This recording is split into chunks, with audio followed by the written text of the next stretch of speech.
bespoke radio for the masses. Headline edition, July 8, 1947. The Army Air Forces has announced that a flying disc has been found and is now in the possession of the Army. If the game is rigged, change the game. Game changer.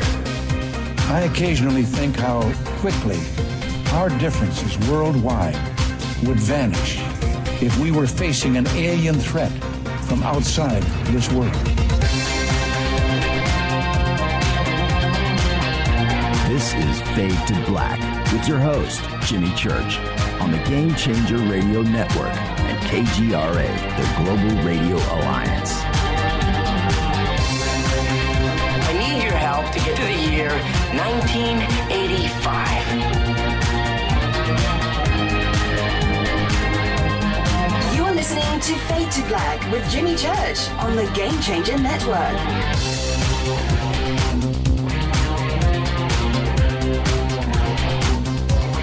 All right, what up? What up? Fade to Black. Bespoke radio for the masses.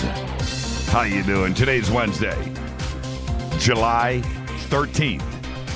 196 days into the new year, 170 days left. We are live from a bunker somewhere in downtown Burbank, California. I would like to welcome everybody listening all around the world, all across the United States. Hither and thither, to and fro, back and forth, up and down, east and west, north and south, far and near. It's Fade to Black. For KJCR, the Game Changer Network, and KGRA, the Planet. I'm your also humble host, Jimmy Church. What is cracking, everybody? Fired up, ready to go? Just in time. TweetDeck crashes. Okay, it's back.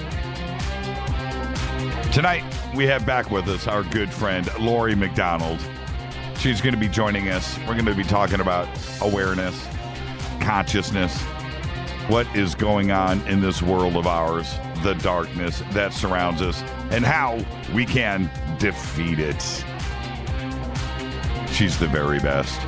Tomorrow night, another Fader night, open lines with John Rappaport and his No More Fake Newsroom.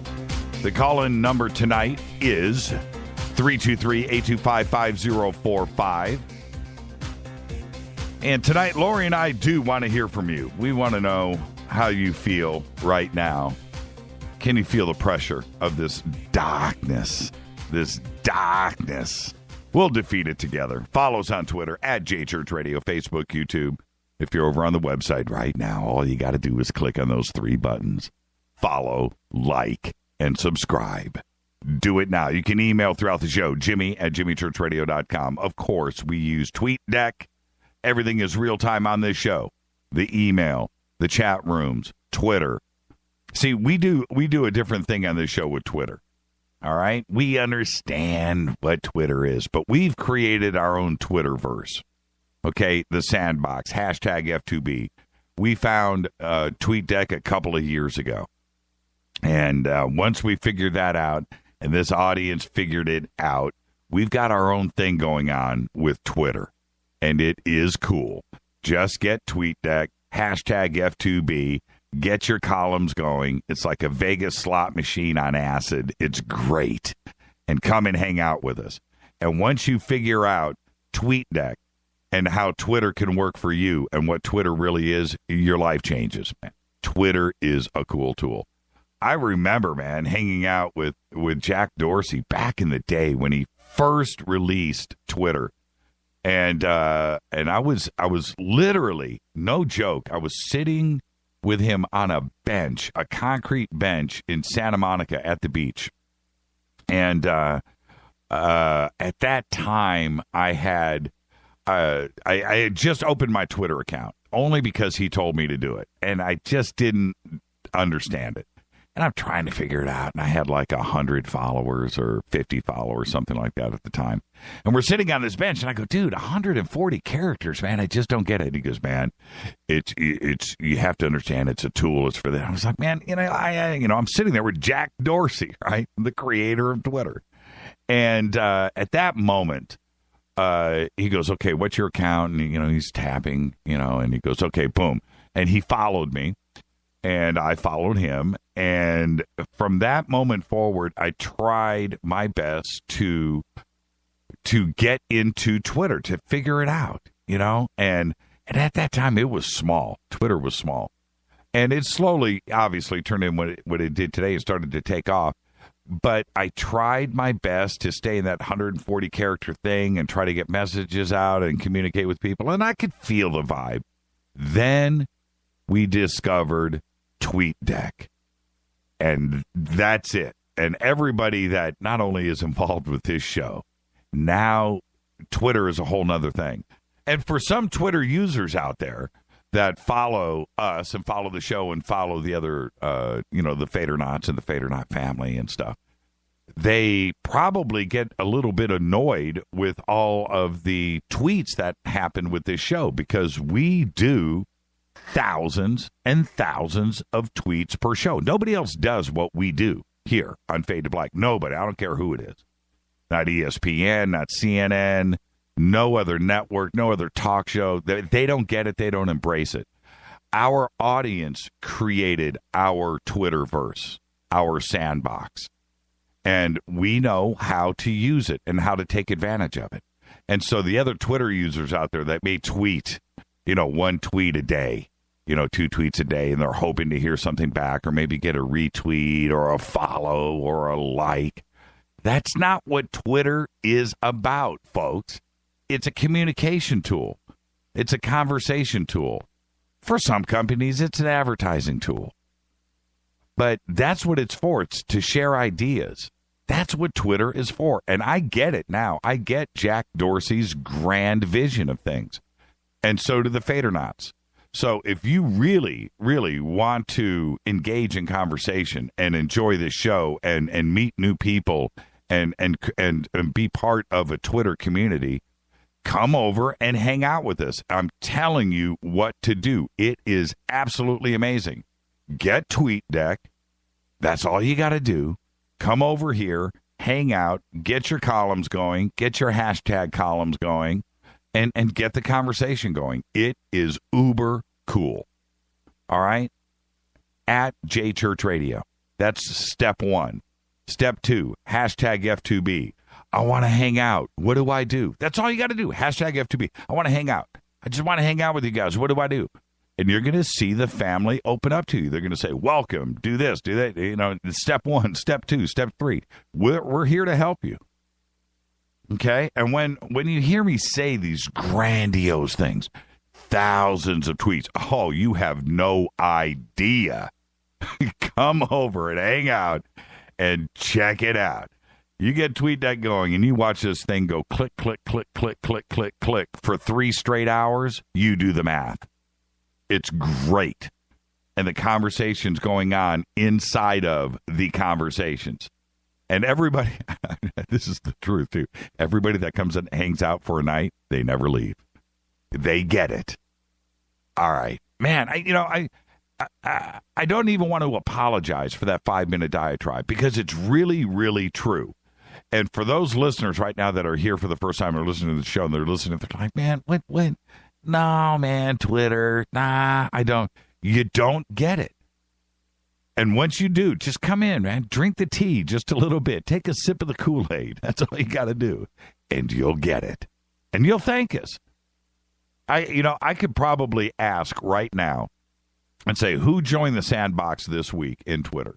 Who joined the sandbox? Today's Tuesday or Wednesday. Today's Wednesday. So over the last 2 days, who joined the sandbox in Twitter? Is it insane? And I can get somebody to tweet, dude, I joined 2 days ago. This is amazing. I can do it right now. Yeah, see, right here. Yeah, I really got sucked in. That's it.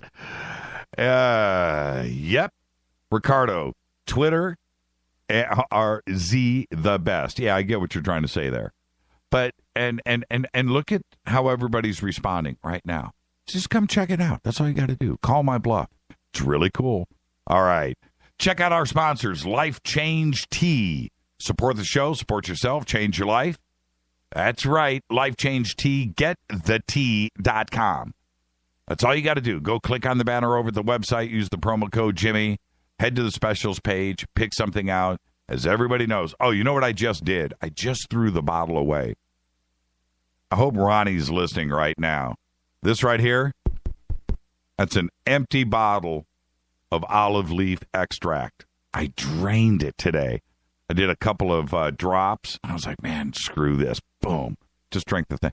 So, yeah, I just drained my olive leaf extract. I do colostrum, olive leaf, and moringa. That's what I do every single day. Did my colostrum about 2 hours ago. Big vanilla glass of colostrum. Amazing. Do it. Go now. GetTheTea.com. And also Studio Dome. Just got off the phone with the president of Studio Dome today. And they've got a couple of products that they want to launch onto the Fade or Not family. It's going to have the Fade to Black branding on it. And we're talking about it now. One is a few months off. One can be as soon as a couple of weeks. Prototypes are in, designs, and we're looking at these products. It's going to be very, very, very, very cool. Life-changing stuff. All right? One, pretty cool. I mean, pretty fast in a couple of weeks. We think that's going to be ready. I'll have it in, and I'm going to take a look at the design and stuff. But they're doing it just for the Fade or Nots. They love you guys. All right? And the second product is going to be a little bit bigger, but a serious game changer. And once that is talkable and I can announce it, I think you'll all agree it's really, really cool. It's something that nobody else is doing. But in the meantime, and this deal here will not end. This is here for the Fade or Nots. That's the TWS, the True Wireless Stereo Bluetooth Speaker System. 2 USB-B2 speakers, $129, hard shell case, power supply cables, everything that you need. Portable hi-fi stereo system for $129. 60% off the retail price. Use the promo code JCRTWS when you order at checkout. And that is 60% off at the price of $399. You get it for $129. That's it. Out the door, including free shipping. That is the best deal on the net. Awareness Life Expo coming up, Crown Plaza Hotel, Sacramento, California. Our guest tonight, Lori MacDonald, will be there, along with Richard Dolan, Victor Camacho, Patty Greer, Holly Cook. Holly is tweeting right now. I just saw that blast by. There you go. Oh, see, now Ian McQueen just tweeted, I found this because of your Twitter promotion, but not familiar with TweetDeck. Now, Ian, see, that's brilliant.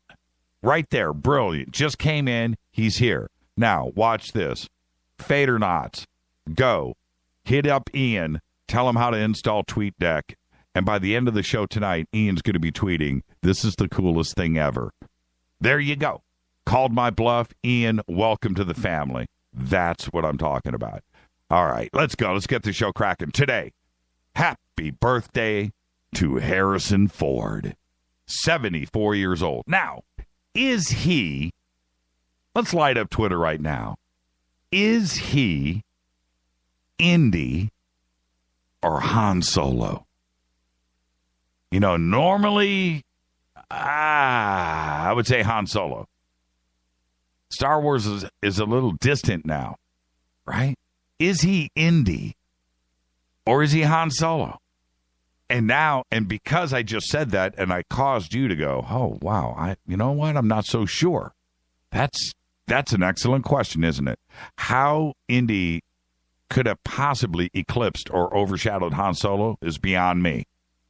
But could he be Indy? Happy birthday, Harrison Ford. What was his name? The captain in Apocalypse Now? Oh, okay. Karen just said, lately I'm going Han Solo. Dennis says Han Solo. John Ledford just said Han Solo. Wow. Okay, Cortana, thank you for helping out Ian. Gabriel said Indy. Brandon in Phoenix. He went with Han Solo. But, Egyptian princess. Just had breakfast with her. She had breakfast with all of us a few months ago. There you go. She's going Indy. Harrison Ford for president. What was his name in Apocalypse Now? You remember the famous line, extreme prejudice, right? Assassinate or whatever it was. All right. Our dead guy's birthday today. Oh, Deckard. Yeah, he could be Deckard from Blade Runner, too. I might go with that. I might go with Deckard. Idea, that was pretty good. I just watched that 2 days ago. And let's see. Han Solo, Han. All right, looks like Han wins. All right. Our dead guy's birthday today, Julius Caesar. 100 BC to 44 BC. All right? What is that? Is that 51? 61? 51? How many years is that? I can't even. That's all BC stuff. That throws me off. That's like leap year. And what's crazy is, you know how we look up to him, right? And after assuming control of the government there, he began a program of social and governmental reforms, including the Julian calendar. That's right. That's his contribution to humanity. He centralized the bureaucracy of the Republic and was eventually proclaimed the dictator in perpetuity.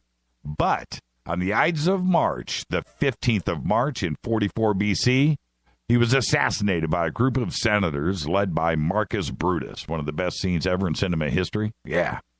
But in truth, when we think of Caesar, when we think of Rome, we think of Julius.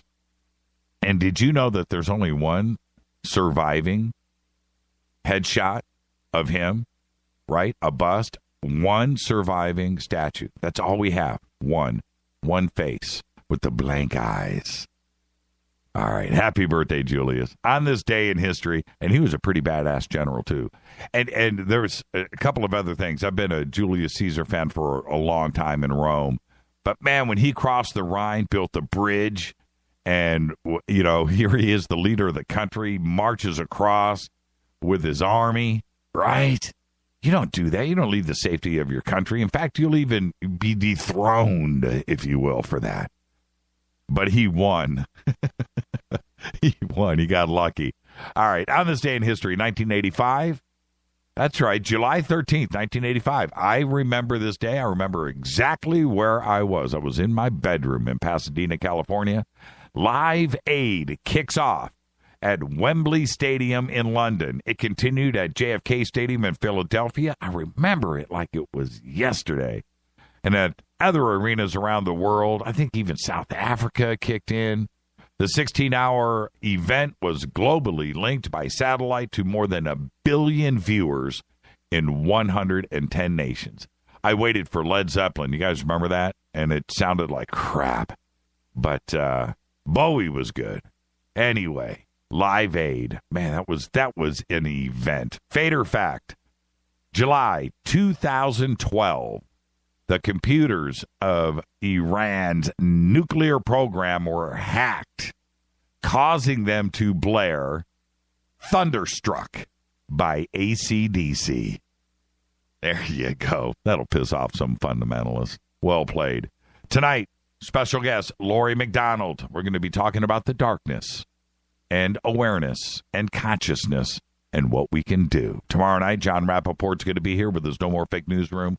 The call-in number tonight, and I do want to hear from you, and so does Lori, 323-825-5045. Thank you, Bob, for this shot of Live Aid. Check that out. Feed the World, July 13th, 1985 at Wembley Stadium. That is the pick. My friend, that will get a retweet on any day of the week. Thank you for that. Incredible picture. All right, what's this one? What is that? Oh, man, that's our boy, isn't it? Is that, yeah, that's the whole Fader crew. That's right. That's a great picture. I miss him. All right. Check this out. How popular everybody's talking about Pokemon Go. Pokemon Go. How popular is it really? Well, the answer is extraordinarily stupid, ludicrous, popular. And I went through numbers today. jumped all over the net. I did everything I could do to pull out some numbers. And I'm going on the low side, but just listen to this for a second. For now, my best guesstimate is about 10 million daily active users. 10 million as of right now as I speak. 5.9% of all U.S. Android users. Listen to these numbers, folks. Nearly 6% of all U.S. Android users opened Pokemon Go yesterday. Yesterday. That's insanity. That's almost double the 3% of Android users who opened the game on July 8th. Now, as of today, I've calculated numbers going through yesterday, so through July 11th and July 12th. Numbers have been finished for today. They won't do it until midnight tonight Eastern time. But approximately 4.3 million daily Pokemon Go players on Apple's phones. 4.3 million. So that's where I come up with this number, 9.5, 9.7, call it 10 million. And I went with the low numbers that I could find. That was the low numbers. SurveyMonkey says that Pokemon Go's user base as of yesterday was 21 million signees yesterday. CNET is saying yesterday, as of midnight, it was 15 million. In the U.S., these are U.S. numbers. Those are holy crap numbers. But it's also an NSA analyst's dream. Full GPS tracking in real time of anyone. Right? Think about this for a second. The genius of it all. So you get that, and you get, as a bonus, you get their full Google account information and control all at the same time. And you go, say what? Right now you're going, Jimmy, BS. I don't believe you. Well, you don't have to. Just install the game and see what happens. No joke. But apparently, after getting caught about its very uncool, unsafe, and unpopular drawback, its iOS app, by the way, has demanded full access to all of your Google account information. And I stress 2 words, full and all. Everything. That means it could have, if someone wanted to, and they did, of course, have been able to accessify and see and modify nearly all of your information in your Google account. And that is according to Google, not me. Now, the 2 things that couldn't be modified in your system is your password and your Google Wallet. But everything else, your emails, sending, receiving, how about writing? Think about that. Full access, downloaded, done. It's bad. It's very, very bad. Now, responding to this, as of today, you can fix it, but it's up to you. The app's first update, which is available today in the App Store, remedies some login issues, and of course we expect that, and a couple of other mods to minimize crashes. Those are all typical early update stuff. That's what they do. It also, though, according to the game developer Niantic's release notes, fixed the Google account scope, end quote. It's a bit of an understatement, in my opinion. I mean, a huge understatement. Because now, instead of potentially tapping into everything you do on Google, everything, the key word here is everything. It can now only, if you upgrade, it will only access your Google user ID and email address. Now, I ask you, seriously, that kind of situation. Now, it's okay. You download an app, they need to access your, and you click yes, and you click yes. But it never says we need to access and have access to everything, all that you know and do, right? That's not an accident. That's not some developer's oversight. That's not some coder's mistake. It was there in the final release and all of the alphas and betas. And it stayed there. You know how many people downloaded that and tested it and tested it and tested it and tested it? And nobody said, hey, wait a minute, there's full access here. No, it went through to the release. Now, I ask you to please digest the numbers that I just gave you. 6% of all Android users in the United States opened up the app on Monday. That's insane. 21 million people yesterday could have been tracked with all of their information there for everybody to read and send and reply. How about that? Click and reply on your email. That's insane.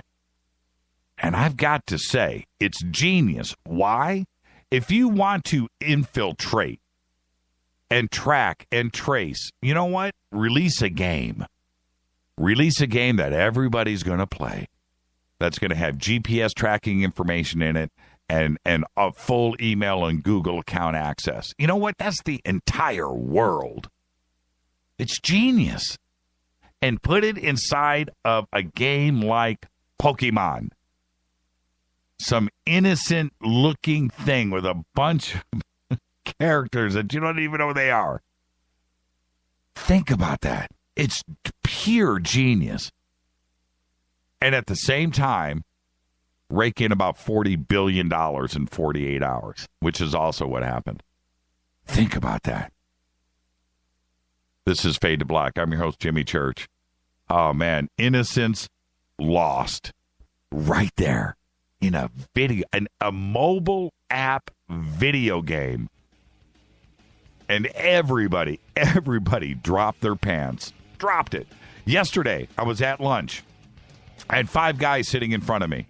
I'm eating my sweet and sour chicken at the video shoot. And I go, dude, Pokemon Go, who's playing it? 5 guys sitting in front of me. 5 guys raised their hand. 5 out of 5. 5 out of 5. This is Fade to Black. I'm your host, Jimmy Church. I'll be right back with Lori McDonald. Stay right there.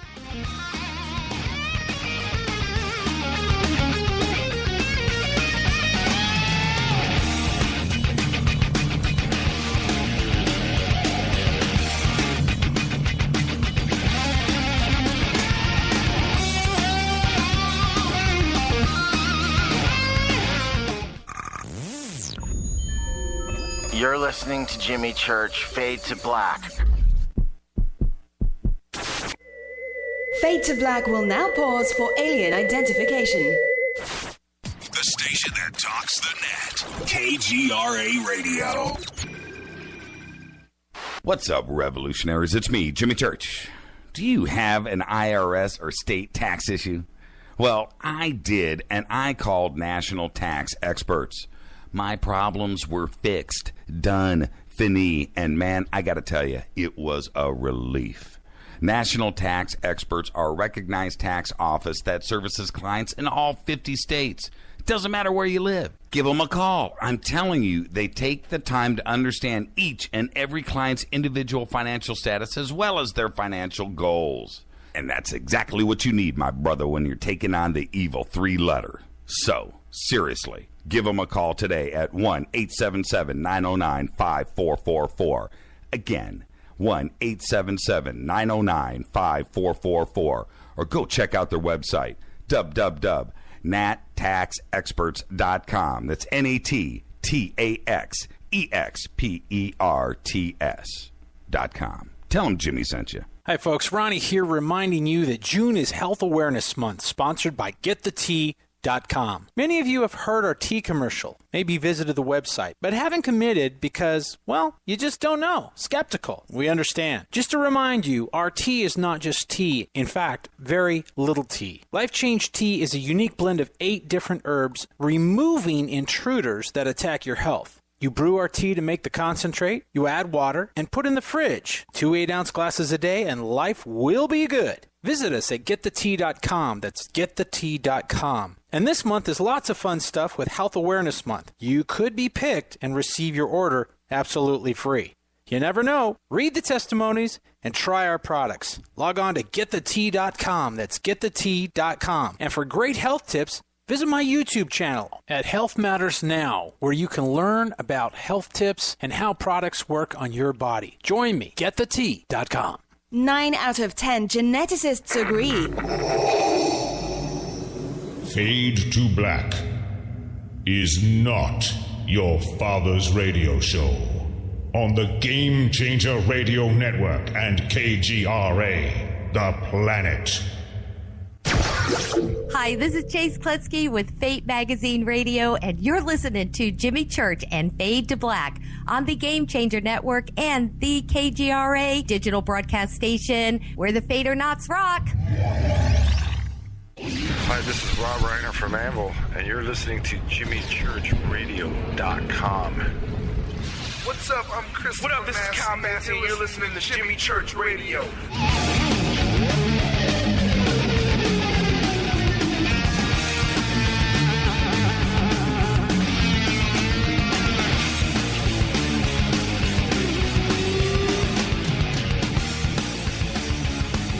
What up, everybody? Fade to Black. I was hanging out in the Spreaker chat room real quick, and they know. They're watching me type right up to the music. They're going, dude, the show's about to start. You're still typing. I got to. It's so cool because I can go over there and just go, hey, what's up? And, I get 10, 20, 30 highs right in a row. I do it for my ego. But I let them know that, they know what's up. They know what's up. That is one crazy chat room. What is up, everybody? Tonight, Lori MacDonald is here. So excited. I almost don't even want to skip the intro, man. I want to go straight to Lori. I almost should. Hey, Lori, what's up? Hey, Jimmy, how you doing? No intro tonight. I'm not going to do that to you. Lori is a graduate of Dale Carnegie Effective Speaking and Human Relations and a graduate of the Alchemical Hypnotherapy Institute of Sacramento. She is also assisted in teaching for the Alchemical Hypnotherapy Institute of New Mexico. She is a member of the Sacramento Hypnosis and Sacramento Institute of Noetic Sciences, ACHE, the American Council of How do you want me to? Is this a test, Lori? Yeah, it's not even important. Those are just my credentials. No. What you want to do is just try to see if you can get Jimmy to trip and fall on his face live on radio. Let me throw in a couple more syllables, church. We'll get to the bottom of it. Both in the USA and the rest of the world are ongoing right now through very big changes. And on the show tonight, we're going to talk and speak with Lori about what can be done in our own personal lives to help overcome the negativity. I look to her for this. And who or what is responsible for this darkness we all see and feel around us? And I want to welcome you back to the show. And Lori's website is trueyouhypnotherapy.com. You just go to the website, Jimmy Church Radio, click on Lori's name. It'll take you straight there. How you doing? I am filled with joy. You are filled with joy. That's good. Most of us today are not. Hey, tell me the truth, Lori. Are you playing Pokemon Go? No, I have no time for that. Can you believe what has taken over this? I mean, it's an experiment to see how many people they can mind control. They have people walking into traffic. Yes. It's absolutely ridiculous. And so, sure, hey, it just reminds me of a Star Trek New Generation episode where they got everybody addicted to this game. And then they faded everything out around them, and all they focused on was this sort of virtual game they played with a headset that was connected to their eye. So it's pretty close to what they're using, a smartphone. It's hand to eye. Right. But yeah, it's an experiment, I think. There was a movie that came out. Oh, Rita, you've got to help me with this. It was about, I think it was His Majesty's Secret Service. It came out about 6 months ago, maybe a year. And I'm trying to think, who was the star? What's his name from Pulp Fiction? No. Oh, yeah. I know. He will come down with the fury of the Lord. The black guy. Yeah, Travolta's partner. I can't remember. Okay, so he was the evil guy. He was like this billionaire. And if my memory serves, that's what they did. They got a mobile app that went out and went on everybody's phone and eventually did this mind control thing where they could, at the click of a button, get like everybody to kill each other, right? and what a better way to do it than something like this, some innocent, stupid game like this. I mean, I never even understood the cards. My daughters collected those cards for years and played. I don't even know if they ever played. They just collected them. But my son had a Pokemon incident. There were some authorities called in. They were little kids. This is way back in the day. And they were trading them in the park. And one of the kids thought it was an illegal trade. The parents called the park cops, and it was horrible. No good can come from Pokemon. Yeah, right. The movie was called, see, this is why I love Twitter, man. It was Samuel Jackson. Yep, you're watching Twitter right now. No, I'm not. Okay. The movie was called The Kingsmen. And Jackson had a lisp. It was great, man. It was a really, really cool movie. I really enjoyed it. And anyway, the Kingsmen, yeah. And that's what they did, And so when you have an app like this, when I think you might have heard me say right before I brought you on yesterday, we were at this video shoot. I was shooting all day, and we took the lunch break, right? So the crew, I go and you want to hang out with the crew. That's where the cool stuff is going on, right? So, I'm an outsider, and I just kind of want to go hang out with the guys, right? So I'm out there, and there's 5 of them out there sitting on their boxes, their road cases, and they're out there eating food. And so I'm just trying to be the cool guy, right? Even though I'm the old dude in the room who obviously they look at as the old guy. And I'm out there, and I go, so, man, who's playing Pokemon Go, right? And they all looked up. 5 were sitting there. 5 raised their hands. I said, really? Yeah, man, it's the coolest game ever. And we started talking about it, but it was 5 out of 5. Not 1, which I expected, hoping for, but 5 out of 5, man. Yeah, it's just interesting. I think that things like that really are sort of a social experiment to see how easily we can divert the attention. And that's basically what's happening all over. There are all of these incidents that happen that are external. They're outside of ourselves. And it gives us an opportunity to not take responsibility for anything. When everything is outside of yourself, you're distracted from doing your real, true work, your inner work. Or noticing, noticing what's going on inside of yourself, and distracted about what's going on with your family and the world around you. It's a complete. How do I want to say this? A complete control. The best way to mind control somebody is to have them do it to themselves. Right. And, That's where I was going. Absolutely through the back door. So. Sure, always check the back door. So, and so then yesterday, so I started hearing all of these reports on Pokemon Go, right? And last night, and going on in today, a bunch of weird things have gone on out there. One, apparently, again, these are just the stories going on out there. But a lady playing the game found a dead body yesterday floating in a river. She went to where, she had to go, and she looks down, and there's a dead body there, and discovered the dead body, solved this crime. Now, one has to ask, was that marker put there because of the dead body, or was it just luck and coincidence? Very strange, is it not? I don't believe in coincidence. What I find remarkable is that she quickly and easily moved on with playing the game. And I believe she was even vocal about saying that, yeah, this is a bad incident, but it's not slowing me down. Right. So you heard the same report. You read it, right?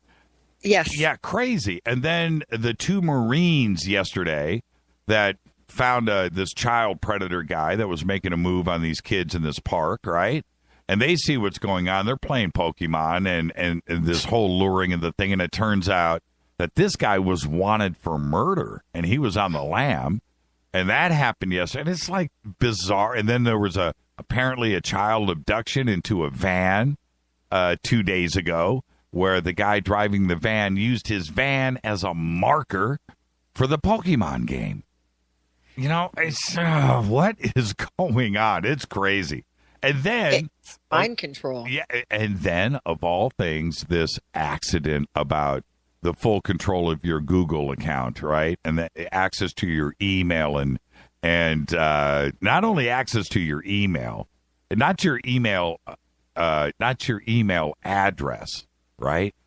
But the sending and receiving and the reading and the opening of your mail. What they had full access to it for a week.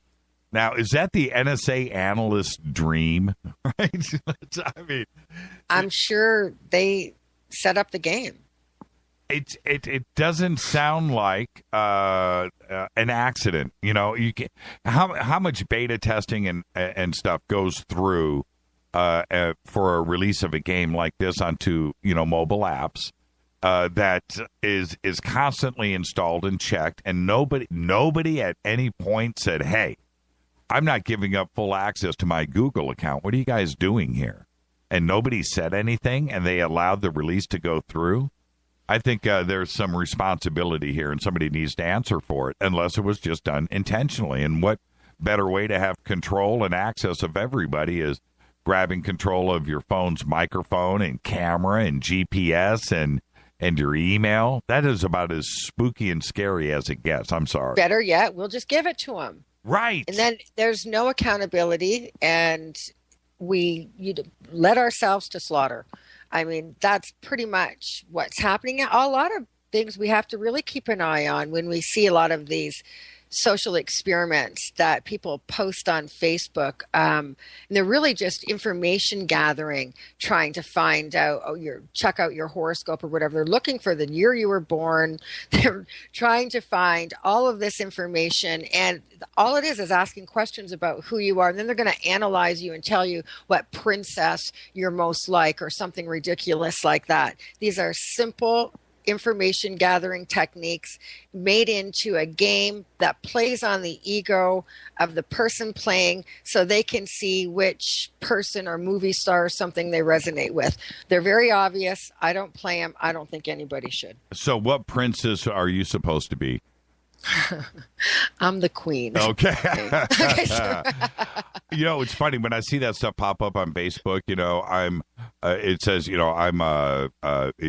they'll say, "Hey, I'm Robert Plant. Who are you? Right? What rock star are you supposed to be?" I'm like, dude, do you really?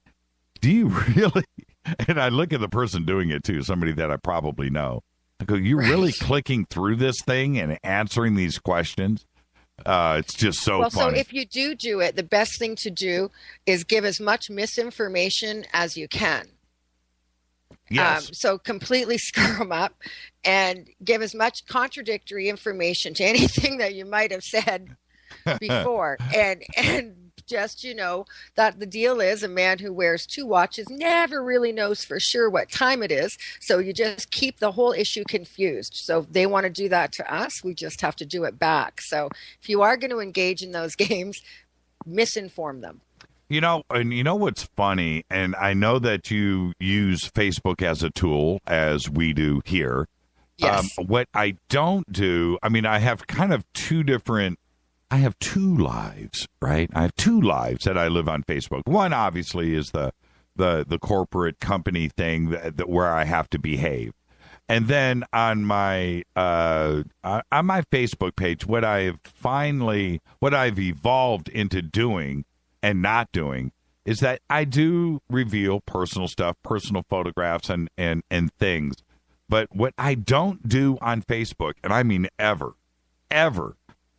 is do anything automated, do anything that involves a survey, do anything that involves a game, do anything that involves me having to release access to the control of my computer in any way, shape, or form. And I swear, I am boring on Facebook. I post a picture, I make a comment or two a day on something, responding to a friend or whatever, and I get out. You know what I mean? That's it. I don't explore. I don't go around. I don't click. I don't go to other page. I don't, because they are tracking all of that. You know, and it's crazy because there's something else that, and I know this goes on, but it's really funny. I can go and click one time somewhere on Google and go look at watches, right? I'm a big watch guy, right? And suddenly my Facebook page and all my Google searches are all about watches, you know, for months, not anything else. And I can go and click on something else that is so random and so strange, like, I'm just trying to think of something strange. Elephants, you know, and then I'm getting things for zoo vacations. And that's what they do. I mean, don't think that they don't. You go and start exploring and clicking around.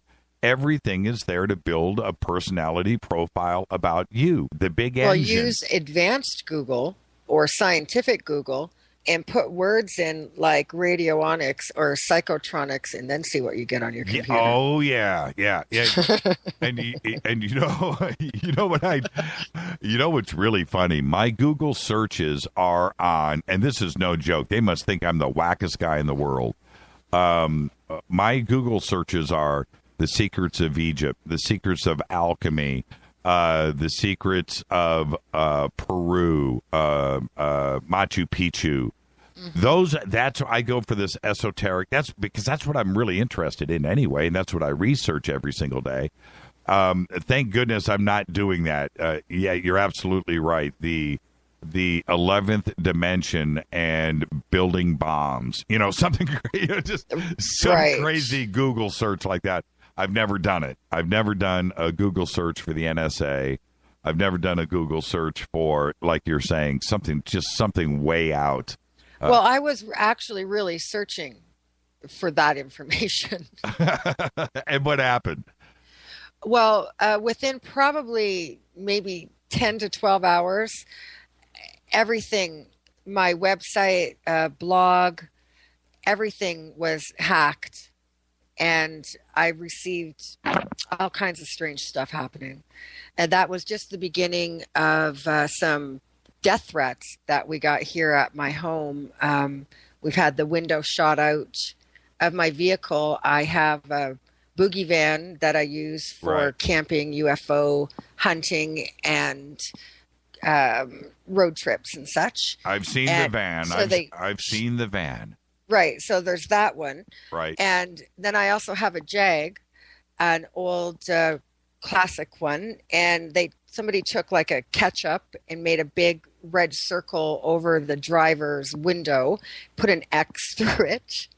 And the calls that we were getting here at the house, he said that I was hypnotizing him from a distance, that he was sitting underneath a freeway somewhere near my office, and that he knew for sure that I was mind controlling him and making him get abducted by aliens because he saw a truck drive by and it had my True You hypnotherapy logo on it. Well, I don't know very many hypnotherapists that have a fleet of trucks.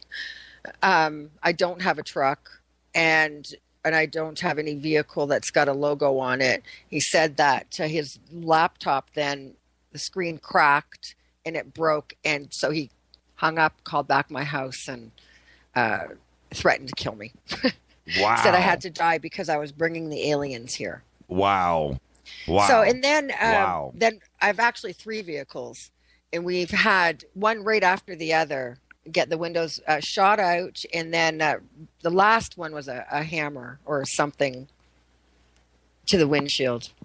No kidding. So yeah. You know what? I almost want to change the subject because I'd like to find out more. But you know what? You just don't want to, the strangeness that goes on out there, you don't want it to give anybody ideas either, you know? And I talked to the guy, Yeah. and I said, listen, I'm a really good hypnotherapist, but I'm not that good. You'd need to be in the room for me to hypnotize you. And I was kind of joking, and he sort of relaxed a little. And so actually, I think I talked him down. But I have some security measures. I'm able to do pretty extensive and thorough background checks on people. And we were able to, within a matter of minutes, really find out exactly where he lives. Wow. Have you done one on me yet? Oh, yeah. No, of course not. That's funny. I'll share this with you before we get to the break. I think I might have told the story before, but back in the mid 90s, AOL 1.0 days, right? Mosaic, no search engines, early on in the net, 95. I'm poking around doing my UFO searches and trying to collect information on ufology and ancient Egypt and whatever, René Le Chateau and stuff and back then the internet was so innocent and interesting, you just going out there trying to find stuff, it was a mind-blowing thing. And I somehow stumbled upon, and knowing what I know about the internet now and the internet back then, it was so primitive. But this is what happened. I had this laptop, and I found this website. I don't want to say what it was or what it was about. It really doesn't matter. But let's just say it was somewhere in the Illuminati search realm, something of that ilk. And I land on this website, and I'm looking at it, and then something happened on the website where just a split second, I see my name. The screen goes black, and I see my name pop up on the screen, and it said, which was bizarre, especially back then. Yeah. And it said something like, "We're watching you," and my name was on the screen in big letters, and then the website went blank, and I couldn't log back into it. I couldn't get back on. There was something funky going on. I was like, holy crap. And then I'm sitting, if my memory serves, the screen went staticky and my computer shuts off. And I'm like, holy crap. And I couldn't restart my computer. I had to have somebody come over, and I think the next day, somehow we got the computer restarted, and it never acted right again. I actually went and bought another computer like the next day or the day after that. And but I went back.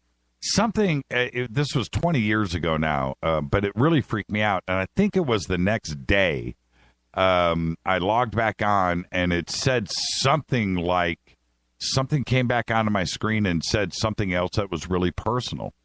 And it was like weird. Maybe it was an email. I don't know, but it freaked me out. And that's when I learned my lesson very early on about poking around on the web. I just don't do it. I don't. I really, really, really, really don't go into zones if it's not some website that I've been to before that I know about, and that I just don't go there. I don't do it. I don't take a chance. The whole malware seizing of computers, for ransom, which is, that's the big game that's played now, right? Send us $100 and we'll unlock your computer for you. I've had that happen twice over the last maybe 12 months. And I've gotten out of it, immediately shut off my computer, restarted, and not clicked on anything or done anything, restarted the computer and run, malware and pull stuff off. And I've been really, really lucky. But that I just don't do it. I don't poke around on the web. I do not do it. There's so much. I do constantly. Well, you know what's bizarre, Lori, is it's not so much the criminals today. It's not. You know what? I almost trust criminals. It's the CIA. You know, it's the FBI, it's the NSA running fake websites to collect your information and to get you attracted to them, and for disinfo. It is so cheap for them. It's easier for them, instead of having hire an agent for $100,000 a year, right, to go out and do things with an expense account. Or how about let's run 1,000 fake websites, right? How about that? That's cheap. How about Obamacare?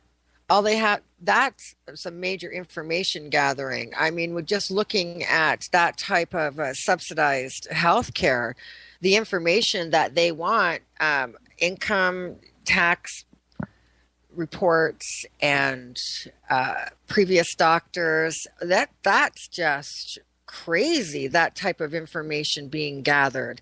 I mean, all you really have to do is have a driver's license in healthcare.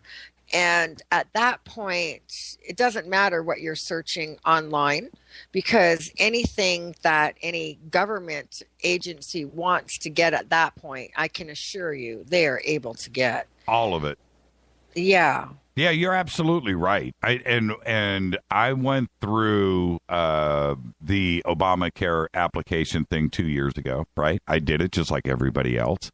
And you're absolutely right. Page after page after page of I'm just like, do I really need to fill this in? Right? Right. I mean, it's just, in the long run, it's probably not worth it. And because there's going to be some point, they're going to look at that information and go, yeah, he's old.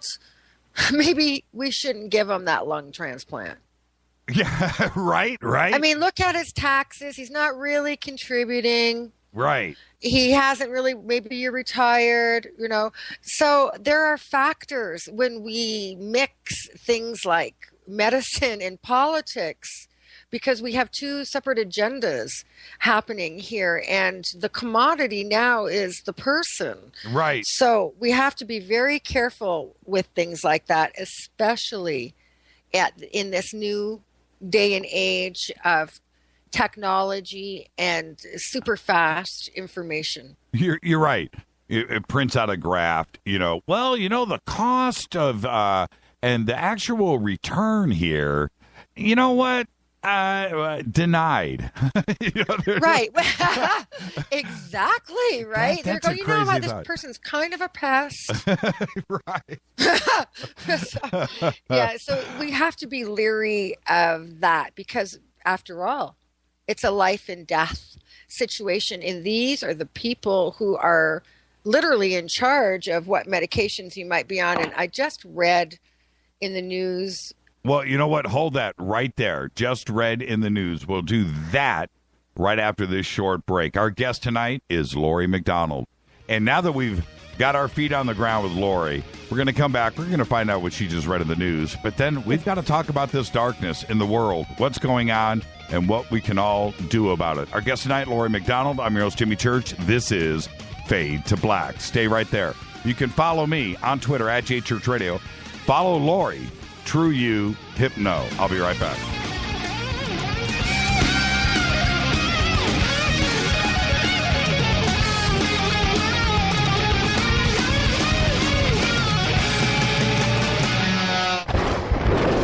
This is Fade to Black with Jimmy Church on the Game Changer Radio Network and KGRA, the Global Radio Alliance. The station that talks the net. KGRA Radio.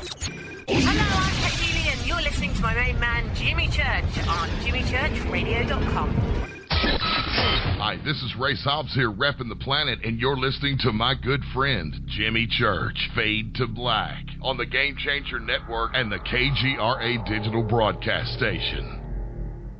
Foodforliberty.com sells high-quality, storable foods from Numana. And right now, take advantage of our summer special. Purchase 2 family packs and we'll send you a Pro Pure Water Pitcher, a $70 value, free. This premium pitcher is ideal for use with just about any water source and removes more contaminants than other brands. And it comes with a filter that lasts up to 2 full years. Whether you need to be prepared in the event of an emergency, you're an outdoor sports enthusiast, Numana is known for high-quality, great-tasting, GMO-free, super nutritious food with no chemical preservatives. And with a 25-year shelf life, you can't beat the feeling of being food secure when you need it most. Go to foodforliberty.com right now for great-tasting, high-quality, storable foods from Numana. Buy 2 family packs and get the Pro Pure Water Pitcher free. It makes good sense to be prepared. Get it at foodforliberty.com.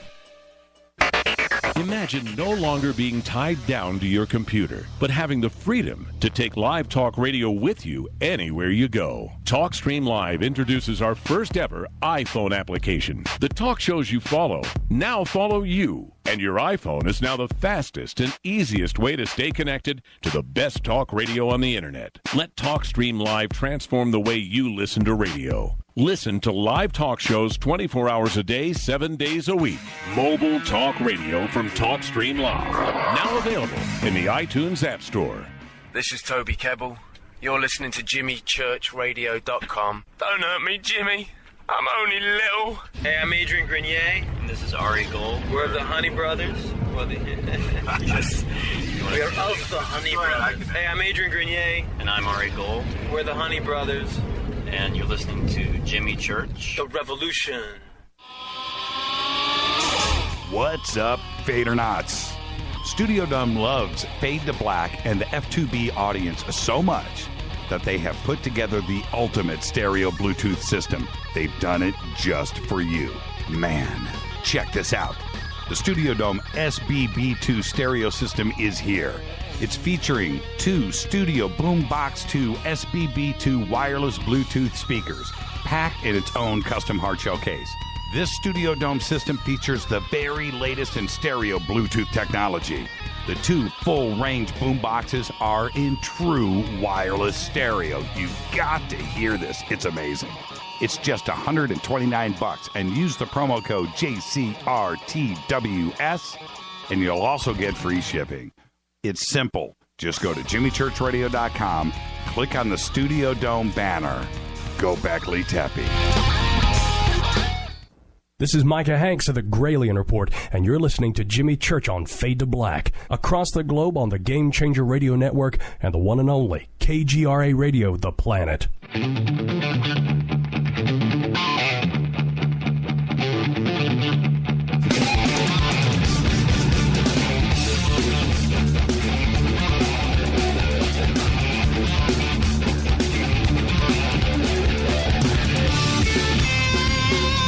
All right. Welcome back, Fade to Black.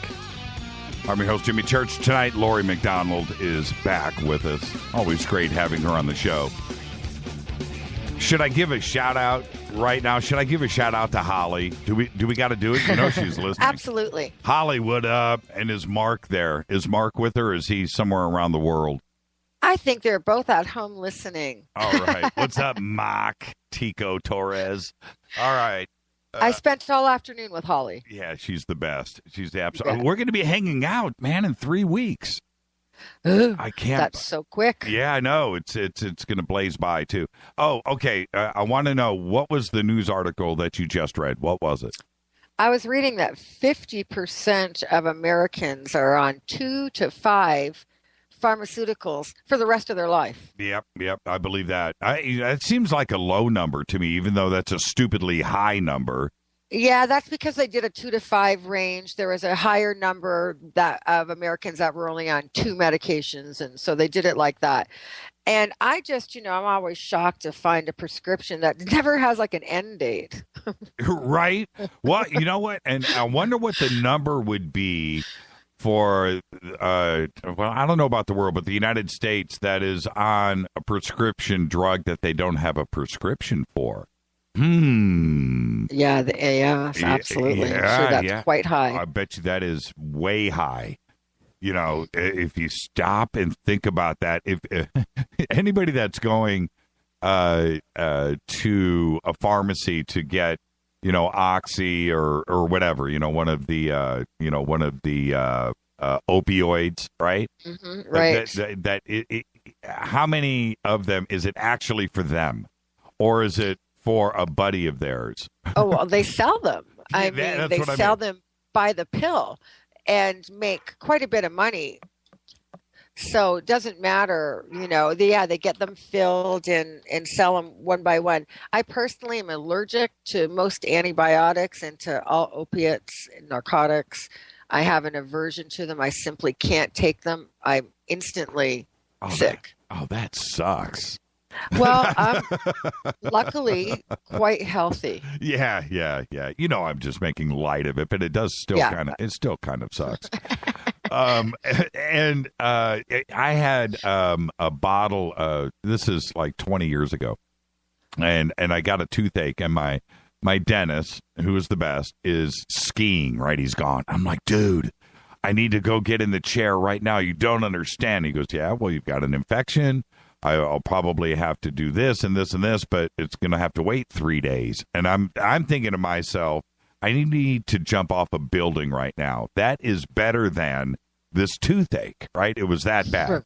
And he goes, no, you know, what, you know, and I said, drugstores across the street, whatever, you know, CVS. And he goes, okay, go. And there's a prescription waiting for you there with some antibiotics. So I go over, and there it is, you know, big bottle of Vicodin.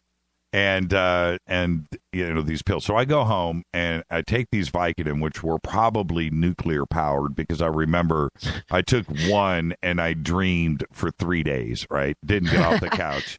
But that bottle of Vicodin sat in my medicine cabinet. I took two and I was fine. Two was good for 3 days for me. And then he fixed the tooth. But the bottle of Vicodin sat for years in my medicine cabinet. I was sitting there talking with a buddy of mine, and he was talking about Vicodin. I go, yeah, man, I think I've got some Vicodin. Really? I go, yeah, a few years ago, my dentist, he goes, what do you mean a few years ago?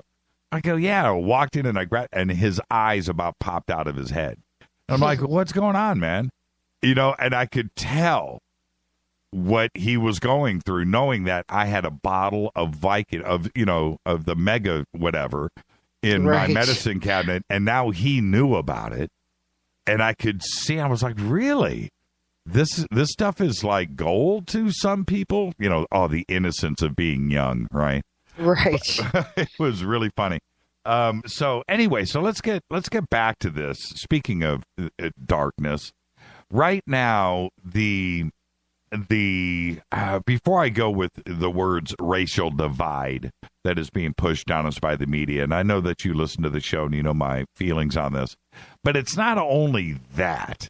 It's like everything right now, and I think all of us globally are fighting this tactile pressure that you can walk outside and just put your hands out and feel right now. This thing that's going on around the world. What do you think? What do you think is ultimately happening? You know, you probably aren't going to love my answer, but any darkness or negativity that we have on the planet right now is us. We draw to us what we resonate with. And once it is brought to our attention, we have the opportunity to do one or two things. We can ignore the existence, or we can change it. So until we make the appropriate changes, we will be continuously set up for a perpetual cycle until we get it. And it's okay. You know, time is slow in the third dimension. It's like that on purpose. It gives us the opportunity to self-correct. Some people might refer to that as karma, but it's not exactly the regular definition, because what it really is the opportunity to look at a situation and see where we can change it to better the whole. So our feelings have to adjust to an altruistic perspective where we do things from love. And sadly, people do not love themselves. And it's not so easy, I suppose, if you weren't raised in an environment. The human psyche, we're products of our environment, and we're easily adapted. We're creatures of habit. And so when we know this about ourselves, we have to be on guard. So really, the darkness is to bring us to the awareness of the presence so that we can correct it. We are sluggish in our unfolding of human attainment. We have the opportunity, each life that we live, to reach our human attainment, to be the ultimate human, fulfilling our potential. But it's not a stressful thing. It's fun. Look at when you're a human, you get to live and die. You know, when you're outside of the body in the higher fourth and fifth dimensions, there is no body unless you desire one and you can manifest your reality. But other than that, it's more energetic. The consciousness is fluid, not necessarily embodied in a density or third dimension such as we are now.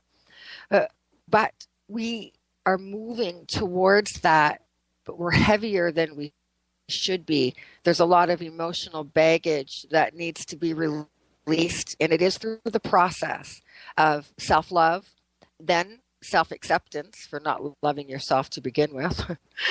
Then it's the beginning of self-development into self-mastery, and finally self-actualization, being the human that you want to be. But there are things that we need to relearn, and those are the appropriate and proper definitions of words, because words have power. You can change your frequency and your DNA with words. And it's important that we understand the self-talk that we have. We see where our motivation is and begin to be more forgiving and less judgmental. The problem with people is that it's very easy for them to point the finger and shame and blame, or look at their childhood and blame that. But ultimately, we are responsible for our own unfolding. And it doesn't matter how dark it gets or how messy it gets, because you really have to break a few eggs to make an omelet. And even the most beautiful flower begins in the depths of the dirt, pushing its way through ultimately to the light. Right now, we are going through the ascension process. In the Dark Ages, in the medieval times, the planet Earth herself was as far away from the sun as the Earth gets, hence the name, the Dark Ages. As we are moving through the cosmos, we are literally in ascension as we rise up closer to the sun, gaining this higher frequency, allowing us to vibrate and increase our own personal frequencies, to allowing the unfolding of our reality so that we can see how much bigger it is.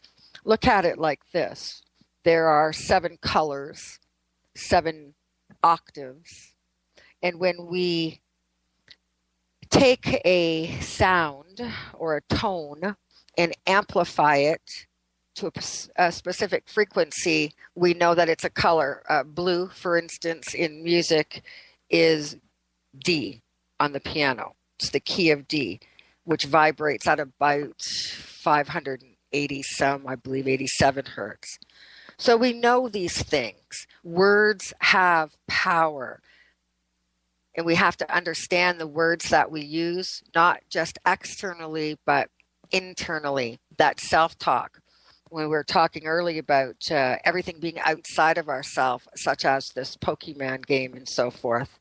The point is right now is to draw the energy in, connecting with both subtle and gross energies and aligning ourselves.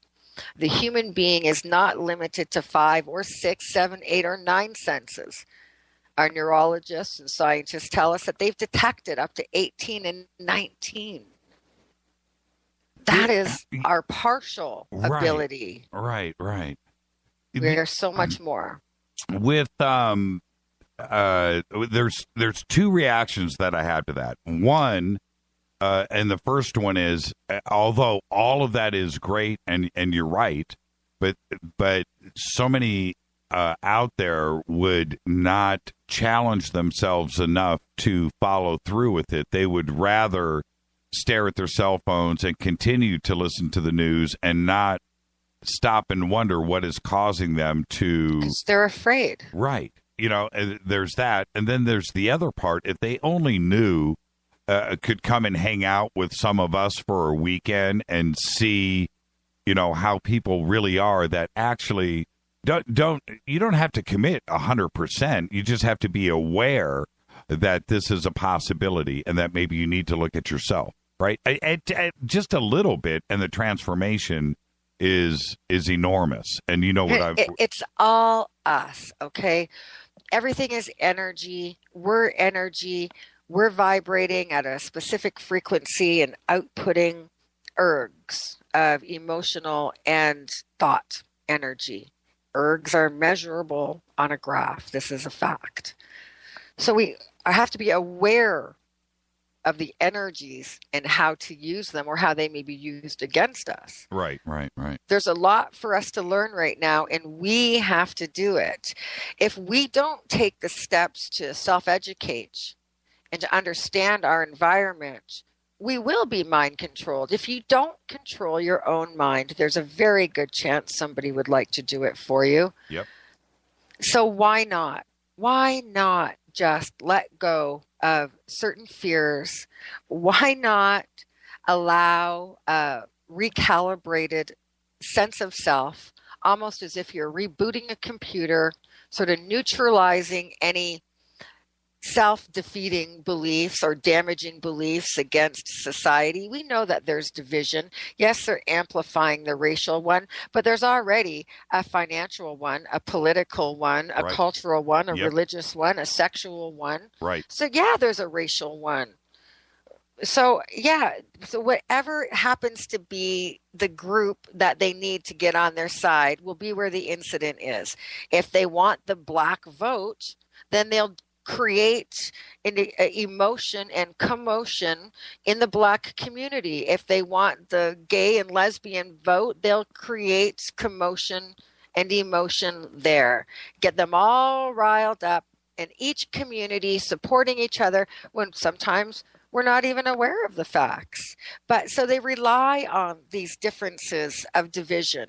So we have to supersede their thought and have our own thoughts.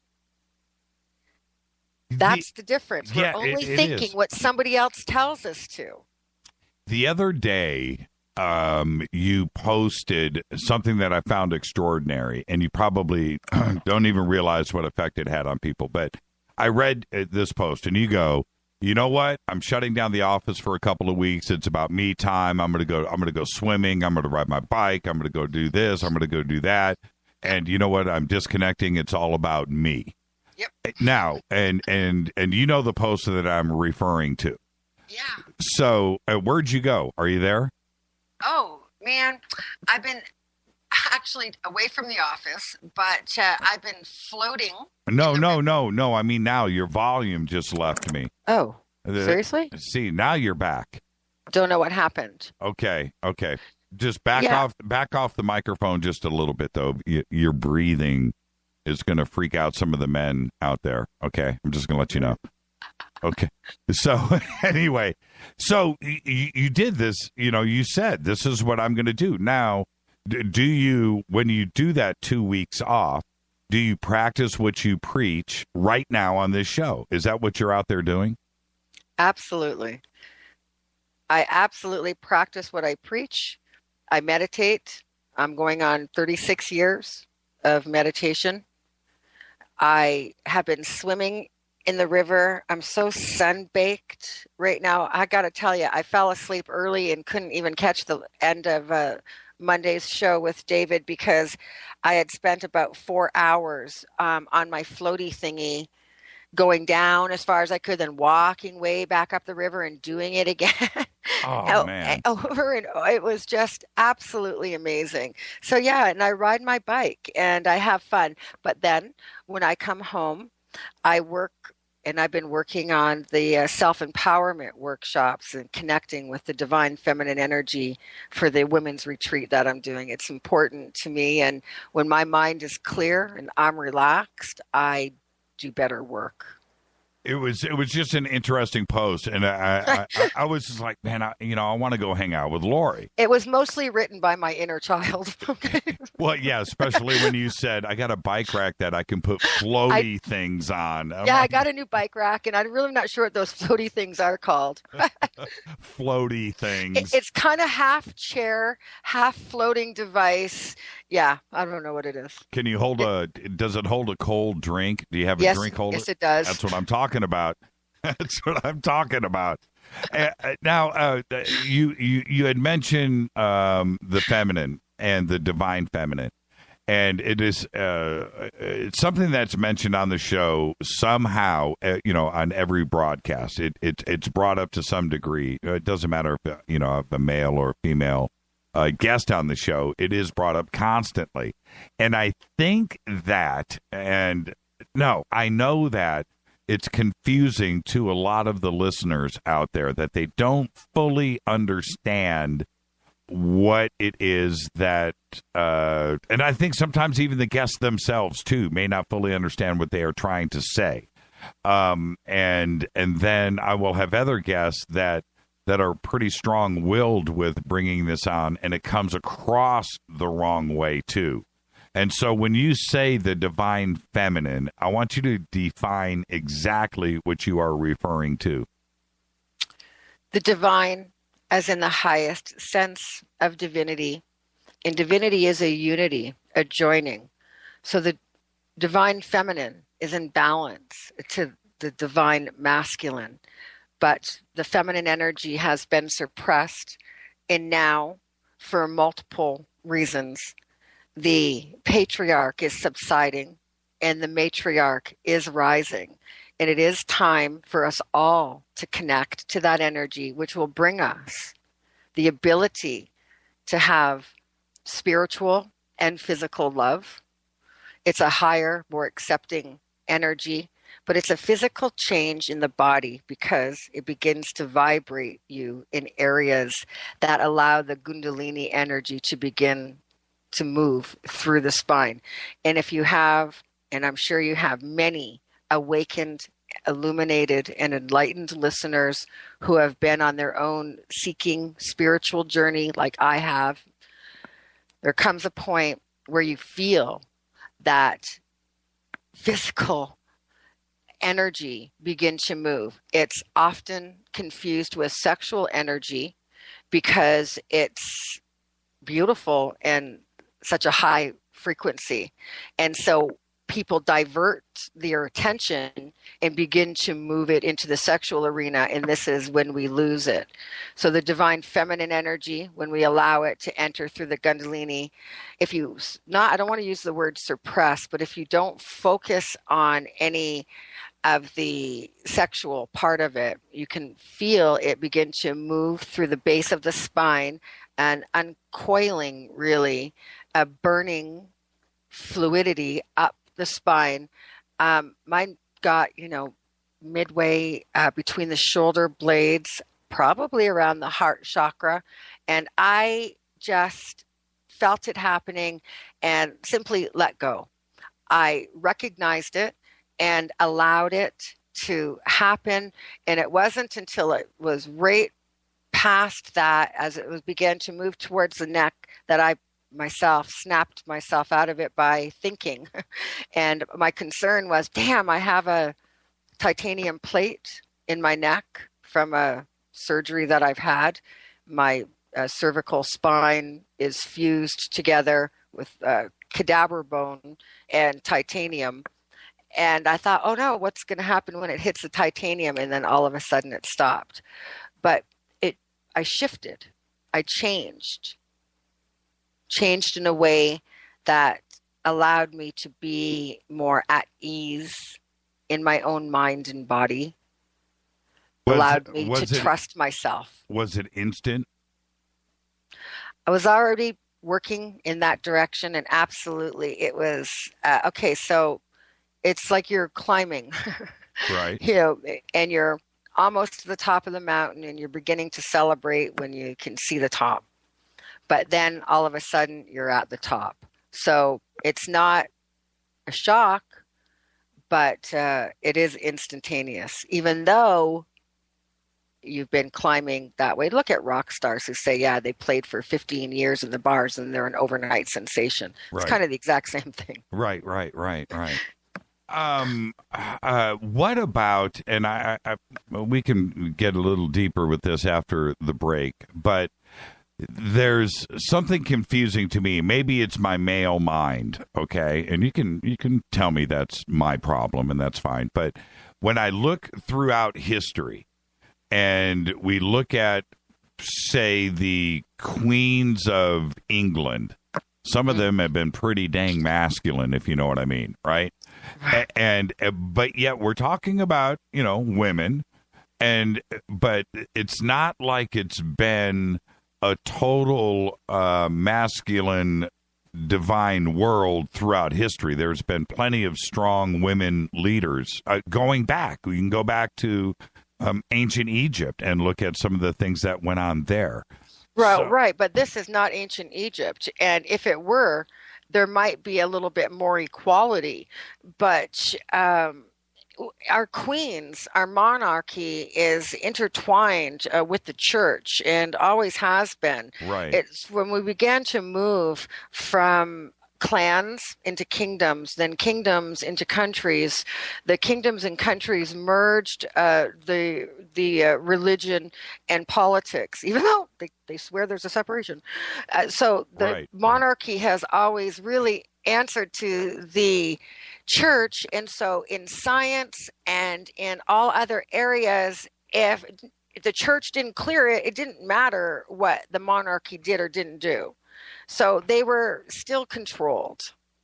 Ancient Egypt, not so much. Right. And so I think you understand what I'm saying, where the divine feminine should have had an influence on society throughout history, where we've had these very strong, feminine leaders. You're saying that probably... It's astrological also, though. It's all alignment of energies. Our planet is just not aimlessly floating out in space. It's working in conjunction with the sun and the moon and all of the other planets, controlling electromagnetic fields and tides and so forth. This is all one big cosmic dance, and so it has to be aligned. So we'll come around to different periods throughout history where it is more susceptible and receptive to feminine energy. Feminine energy is receptive. And so we're moving into the age of truth. And this is going to come hand in hand with the divine feminine. I'm sure you know that the Catholic Church has just recently retracted everything that it said negatively about Mary Magdalene from the House of Magdalene. That's that right. She was not a whore. Right. She was, in fact, an apostle. Right. She was the 13th. That's she was really the first. She was Jesus's mentor, and a lot of his wisdom came from that. So she is the divine feminine as far as manifestation goes. Yeah, we're going to take a break right here. And you know what's funny? Because on that press release by the Vatican, they called her the apostle of the apostles. That's right. Yeah, that was pretty strong. This is Fade to Black. Our guest tonight, the one and only Lori McDonald. We'll be right back. More with Lori right after this. Oh, it is at Lori S. True You. Lori's True You. I'll be right back.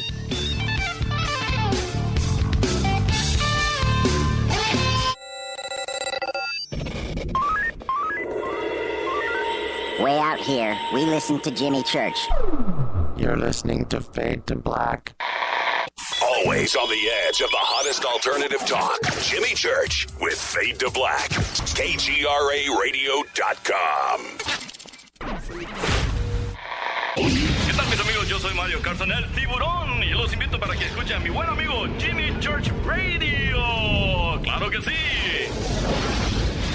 Poor water quality is a major health issue, and it's only getting worse. Municipalities can't keep up, standards have dropped, and pollutants are increasing. Where does it all end? It ends by keeping the pollutants outside of your home with HydroCare's advanced systems available at Wave Home Solutions. No less than the best purification materials and processes have been developed by HydroCare to provide you with healthy, clean water for drinking, cooking, and showering. HydroCare far surpasses the competition in removing chlorine, odors, iron, lead, chemicals, limescale, and much more. Don't settle for less when it comes to your water. We'll take care of the toughest water problems for you, whether it's from a city or well source. Satisfaction guaranteed. For more information, call 888-997-WAVE. That's 888-997-WAVE. Or go to bestwater123.com. That's bestwater123.com. Wave Home Solutions for a healthy, comfortable home. Did you ever turn to your radio for your favorite talk show to find that it's been preempted for this? In the air to deep right center. Back goes Lewis to the wall, and it's out of here!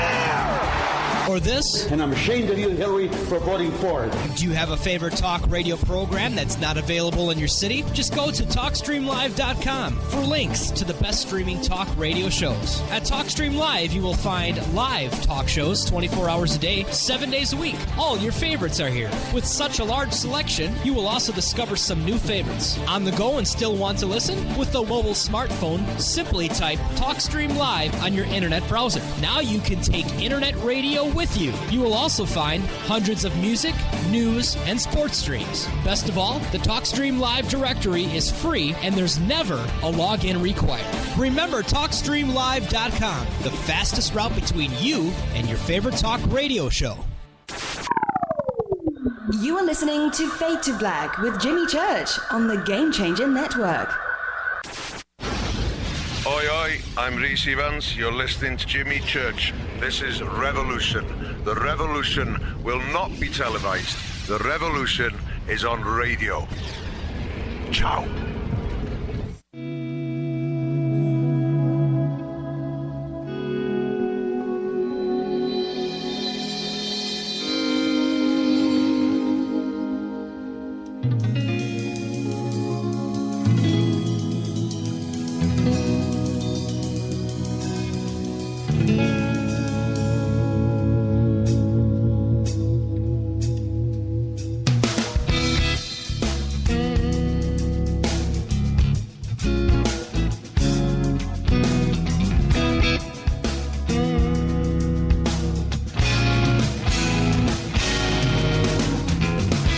All right, welcome back, Fade to Black. Our guest tonight, Lori MacDonald. What a week on this show. You guys are all so spoiled. David Wilcock, Corey Good, Laurie MacDonald tomorrow night. John Rappaport. You guys, man, I wish, you know what's funny, Lori? Back in the day when I used to listen to talk radio all day, all night, and all this stuff, if I had Fade to Black back then, my life would have been great. If I could just, and these listeners, I don't know if they know how good they've really got it. They've got it so good. Now, I wanted to ask you, I'm gonna put you on the block here, and I hope that you can talk about it. I saw that you were doing some taping for a new show. Can you tell us what it's about and what network it's going to be on? Yes, the Discovery Channel is the network, and they're doing 6 one-hour documentaries on what the world would be like after specific events. The event that I did the show on was extraterrestrial invasion or integration. What might the world be like? What's going to change after? Is it our infrastructure, medicine, energy, all of those things? How are we going to be different? So they sent out to a lovely crew. I was happy to host them in my home, where we did a Sacramento alien abduction and contactee support group meeting. I invited 12 of the members, and we had a regular meeting. They were filming that, and then they interviewed me separately. It was a lot of fun. When's it going to come out? That sounds really bleeping cool. Yeah, they've already aired a couple of episodes. I think they aired one already on the pandemic, what the world would be like after a pandemic. And the one that we did here is going to air sometime in the winter. All right. What's the show called? The End of the World. The End of the World. Really? Okay. Kind of like As We Know It. Okay. All right. So when it what night does it air? That I don't know. They're going to let me know. No, I mean the show itself, the continuing series. I have no idea. Okay. I don't watch. I don't. I'm embarrassed to even say that. I know that Ancient Aliens is on Fridays. I know that Hangar One used to be on Fridays. Other than that, I just have everything on record. The stuff that I'll admit, I've got a really bad fascination with Pawn Stars and counting cars. I love that show, man, Counting Cars. And so I tape those so I can, fast forward through the commercials. Yeah, there, I said it. But it's weird. What was the show that was about the auctioning of storage containers? Storage Wars. Yeah. Storage Wars. Man, I had that thing bad for about 2 or 3 seasons. And then I found out it was all bogus, right? I thought, so all the stuff that apparently that they were finding in these storage lockers was all planted, right? I was like, I cut the cable cord, and a while ago, I cut off cable completely, and I bought the streaming device, Fire TV. Oh, okay. So, I play whatever I want. So without even having to fast forward or DVR them, you can start whatever show you want at the beginning of the season. No commercials. It's amazing. What's it called? Fire TV. And it's through Amazon. I don't want to do a commercial for Amazon. But let me tell you, my cable bill was in the hundreds of dollars for my 3 TVs and blah, blah, blah. And I thought, man, I don't even watch 2 of these TVs. So anyway, cut the cord. Now I have more TV, better quality when I want it at, under $20 a month. You're kidding. And I bought the device for like $80. Yeah, I'm looking at it right here. Yeah, right. You can buy 2, one's 40, one's 80. I didn't really know too much about them, so I thought, hey, buy the more expensive one. It's got to be better. Yeah, the Fire TV stick. I'm looking at it here, $39.99. Yeah, I'm ordering 2 more of them now for my other rooms. Yeah, absolutely. It's amazing. Shut up. Hey, Rita, are you looking at this? So now I pay, I have a high speed internet bill, but then I did it through Amazon Prime, which gives me free shipping on anything I order, which it's just amazing. Oh, you're such a divine feminine right now. I'm telling you. Hey, men can be divine feminines too. This is not gender oriented. Hey, let me ask you, can a badass SEAL Team 6, Navy SEAL, Marine, Delta Force dude, accept and still be that guy and accept the divine feminine into his life? Yeah, let me tell you a little something about the Marines. Okay, let's go. Fly a mission. Drop a bomb, Lori. Camp Pendleton. Yeah. Is in Southern California in the San Diego area. That's right. And so they have this event called the Mud Run. And it's on the Marines training course. And it's a kick-ass course. So me and 4 other women, an FBI agent, personal trainer, and another friend of mine, put a team together, and we entered the boots and jutes, meaning army boots and army pants. So I duct taped my pants to my boots, worked out, scaled 6-foot walls, crawled through the mud, kamikaze with the spikes above our heads, and against full everybody, our team took the silver medal. Shut up. Absolutely. We psyched them out too. On the back of our shirts, I would run my butt past a Marine or they were blowing their knees out on the trails. I'm telling you, it was tough. The fire department stood there with their hoses, and in the first quarter mile soaked us. And those things are forceful. And as you're getting knocked around by fire hoses on two sides, there's 18-inch tripwires that you want to not trip over. So, yeah, it's grueling. And, yeah, silver medal we took. I'm looking now, and I've got to go back to this. So the Amazon stick, 1080p, right? Works with 4K. You can check your local theater times, news, sports scores, weather, play music, and more. It's voice activated. I tell it to do whatever I want. Okay, I want you to verify some of these facts. All right. And I know you like the voice activation. I'm going to share. I won't share what went on earlier before the show. Okay, so over 4,000 channels, apps, games, including access to 250,000 TV episodes, movies, Netflix, Amazon Video, HBO, Hulu. Watch live TV, NBC, NBA, Sling TV, ESPN, CNN, HGTV, AMC, A&E. Say it and watch it. Simply say the name of what you want to watch, and it works in seconds. Now, is all of this true? Yeah, all of that's absolutely true. And most of those apps are free, too. I do pay extra for Netflix that I've added to it. And I think I got a free Hulu. There's 2 Hulus. There's one free, and then there's one that you pay for. And other than that, I don't think I've added anything. I added 10 new stations just the other day while shopping on Amazon. You know how things pop up. They're like, hey, you have the Fire Stick. Would you like this free app? And it was the BBC News. And I thought, yeah, I'll take that. So, yeah, I added about 10 more.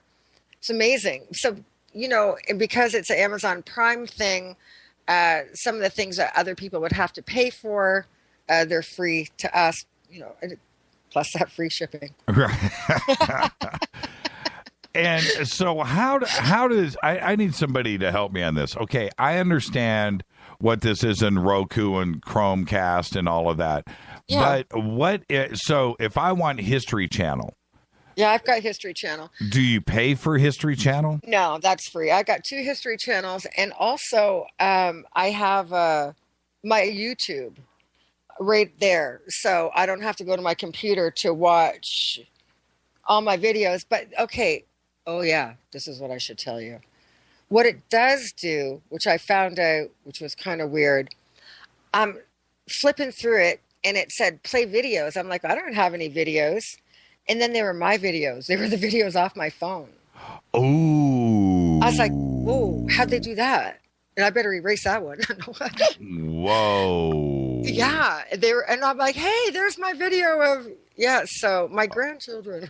Oh. So that I don't know how that happened, Dave, but I know everything is synced. So if I Google something on my phone, it shows up on both my laptops. Yeah, I've been seeing that lately, and it's disturbing to me, and I've been meaning to go back and figure out how to shut this off. But, you know, I'll take pictures with my phone, and then I'll, you know, go and check Facebook, you know, a few minutes, whatever. Right. And then there's just like that. There's the pictures that I took. Do you want to upload this? How in the hell do you know that I took? But obviously I know what's going on, but I don't know when that feature started. I started seeing it a couple of months ago for the first time, and I'm not trying to be some internet idiot here. I know what's going on. I'm pretty damn computer savvy, and I study the net. But that feature, nobody asked me if I wanted that turned on, you know, and so to have that instantaneous uploaded to a Facebook, do you want to post this picture now? I mean, that's an invasion of privacy. That's a little sketchy. Not to say that I'm out taking pictures of things I shouldn't have, but that's not even the point. What if it's not at all? Yeah. What if it's a picture of a family member? You know, or something like that. You know, you're at a restaurant. And no, well, listen, Jimmy, 33 to 38% of my friends at one point have dropped trowel to have me photograph pictures of scoop marks, bruises, triangular shapes, or implants on their body. My phone is filled with my half-naked friends. Right. Yeah, all of a sudden they're on my TV, or on my Facebook page. That's a little weird. Yeah, I don't need my mother-in-law sitting over at the house. Jimmy, what is this? What are you looking at? Oh my! Well, that was. I don't need that, and also, I'm going to tell you, there's been a couple of times over the last few years where I've posted pictures and I've had people, respond to it going, hey, I know where you're at, because they're looking at the picture, they're looking at the restaurant, they can see in the background, and that's disturbing to me.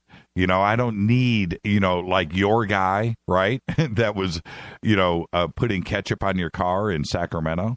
I don't need that showing up at a Mexican restaurant in Burbank, because somebody knows where I'm at. And that's what, and when I was referring to earlier, when it comes to Facebook and Twitter now, I've had to back off on all of that because, people just know things. And it's not that I don't care, because the people that are around me, are friends and are cool, but it's the ones that aren't cool, that one guy out there or girl that I don't need issues with, or Rita, or members of my family and so forth.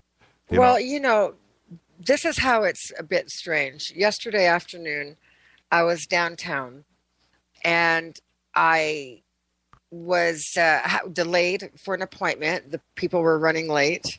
And so I crossed the street to the coffee shop. And while I waited on the corner, I waited out front of a restaurant until the light changed. Then I crossed the street.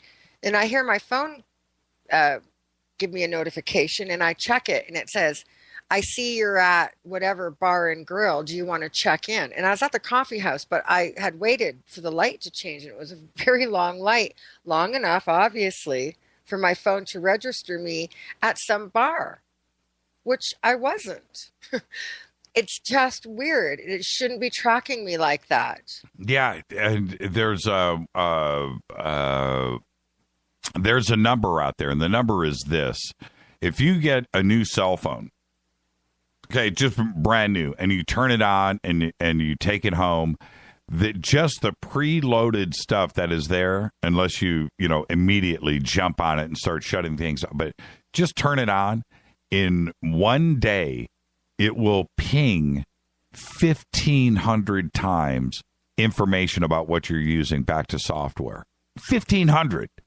Wow. Now, and you have to go back and you have to go and uninstall and turn off, GPS notifications and GPS on my phone completely shut off. That's it. It's off.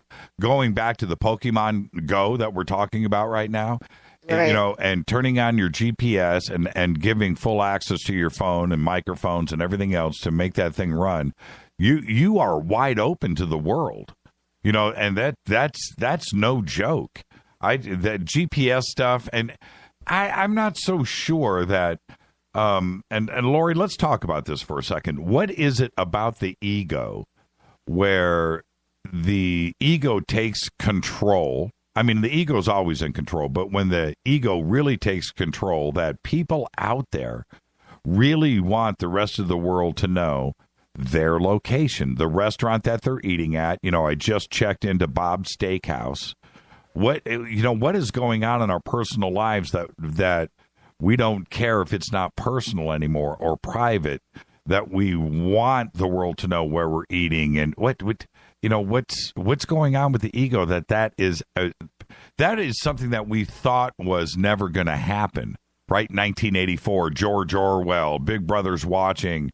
What was that movie, The Running Man? Or awesome. Right? And everything that we laughed about. But now it's just like everybody wants their personal lives out there and exposed as a real-time, real TV video program. What's going on with the ego? Well, it might not necessarily be ego. There are lots of reasons for people to do that, to connect, to feel accepted, to relate to other people.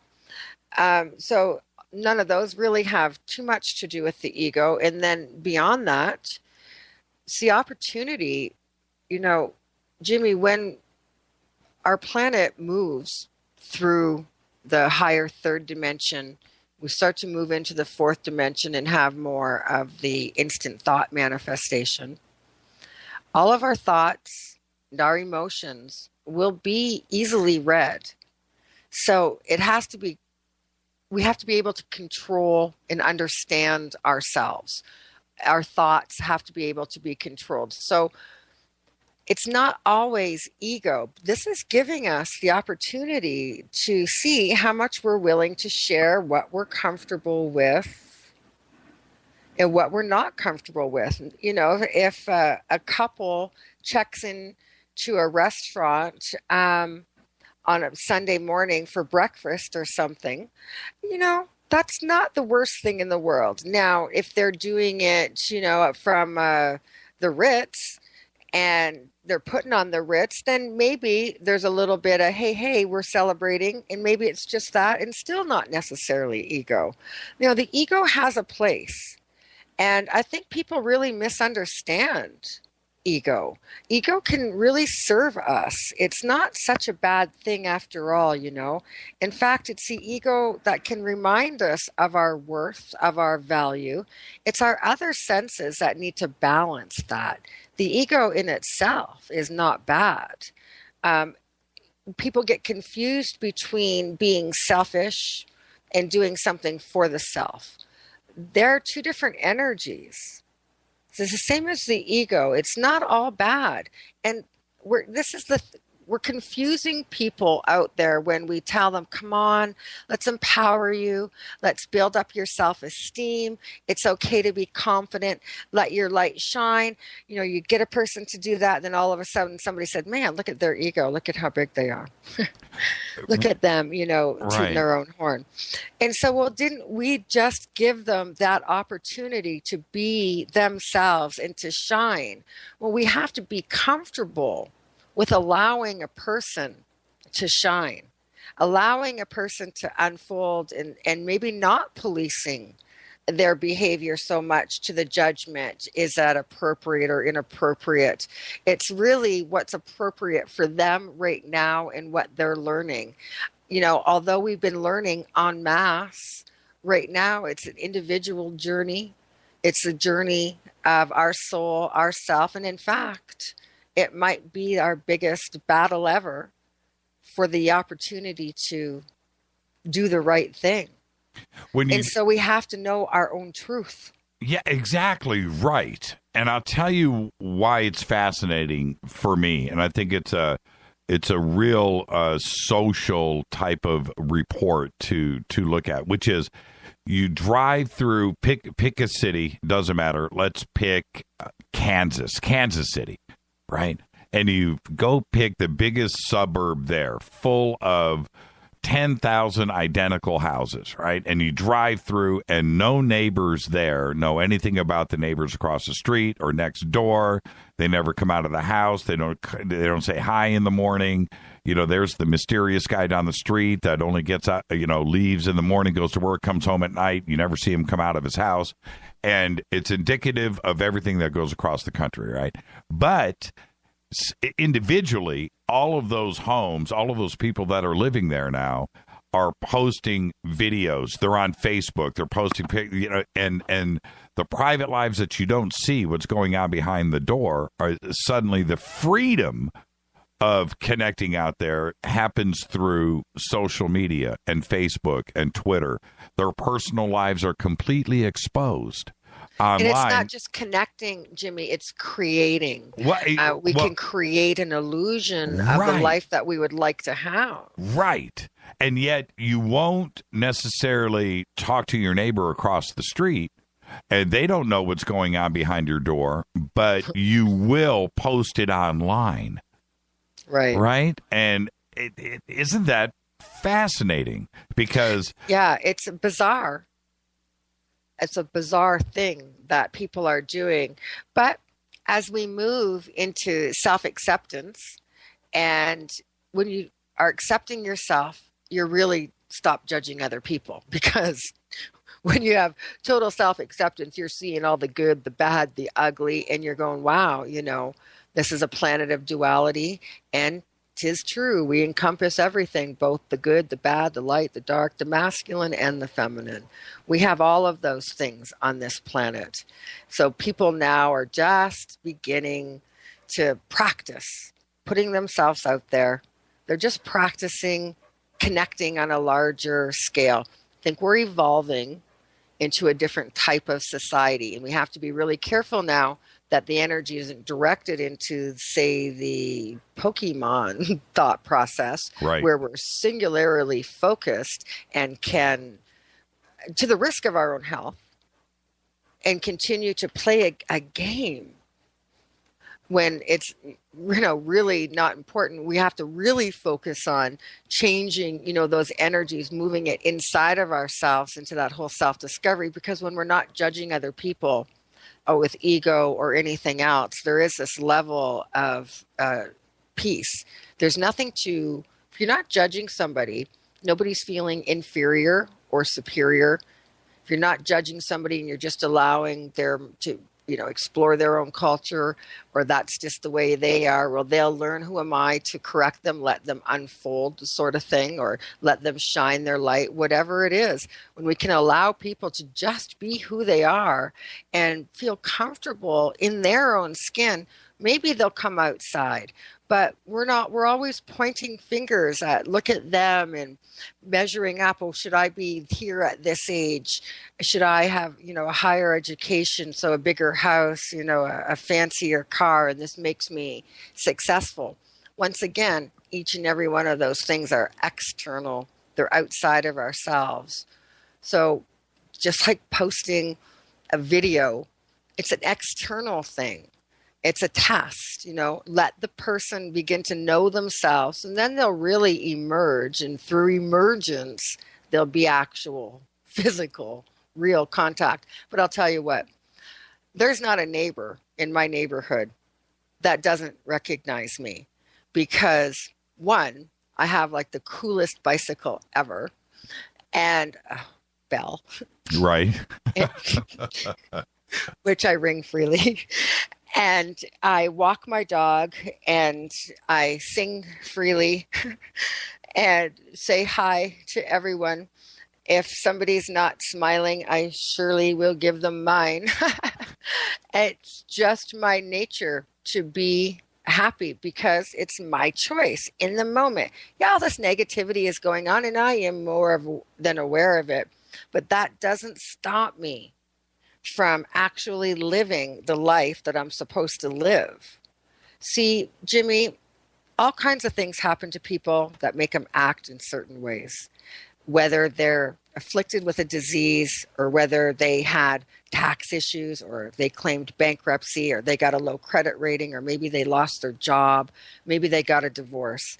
And so they feel pretty bad and beaten up about things like that. But those are just circumstances of one's life, and not one's life. You're not your credit score. You're not your job. These are things in your life, or circumstances of. And when you can be able to shut that energy off and keep it in its lower perspective, then it doesn't affect you emotionally. So you don't feel bad about something like a credit score, and you shouldn't feel good about a credit score either. It's simply a tool to monitor a specific agenda. So it's not, these are just circumstances of life. They're not life. So we have to have the ability to put things in their proper perspective. That's interesting. And you know what? I'm going to feel more complete anyway after I get this Amazon Fire stick in my life. And when we come back, Rita says that I didn't let you finish about the divine feminine and the Marines. I thought we resolved that. And I'm going to find out if I did from Lori when we come back. I'll be right back. Lori MacDonald is with us. Stay there. Hi everybody, this is Rob Halford, the Metal Guard on JimmyChurchRadio.com. KGRA Radio. Intelligent talk.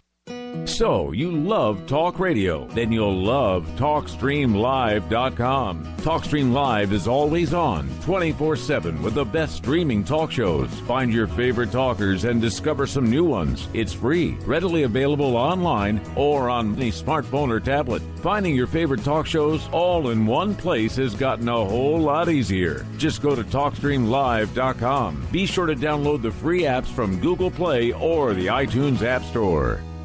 Are you tired of brown rust stains on your toilets, sinks, and clothes? Does your water smell and taste bad? Don't live with these problems anymore. Hydrocare's revolutionary well water systems, available at Wave Home Solutions, gives you clean, healthy, great-tasting water from every faucet. They remove iron, hydrogen sulfide, sediment, and many other contaminants that are distasteful and damaging your fixtures. You'll be amazed how fresh and clean well water can be. Satisfaction guaranteed. Go to bestwater123.com. That's bestwater123.com.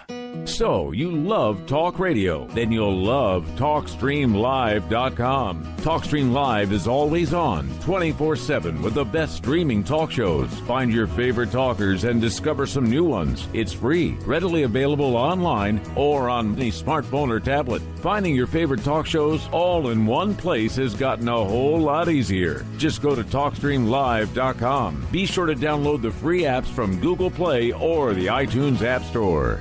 Hi, I'm Richard Dolan. When I'm not hosting my radio program, The Richard Dolan Show on KGRA, or writing new books on UFOs, I run a publishing company. I'm proud to say that Richard Dolan Press has published some of the most fascinating books available on UFOs and related subjects. They include Dr. Bruce Maccabee's classic analysis of the UFO cover-up, David Marler's breakthrough book on triangular UFOs, Dr. Richard Sauter's unique work on underground bases, and other classics by Grant Cameron, Chase Kletsky, and Dr. Bob Wood, not to mention intriguing works by Eve Lorgan and Lori MacDonald that deal with truly bizarre phenomena. I'm proud to publish such high quality and original works, and there are several amazing books about to be released over the next few months. Go to richarddolanpress.com to learn more.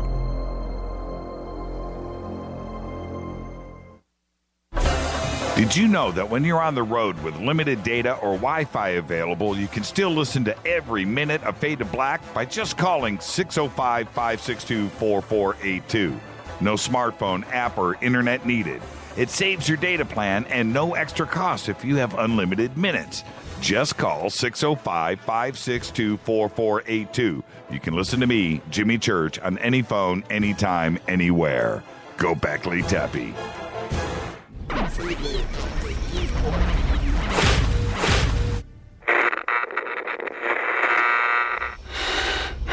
You want to know a secret?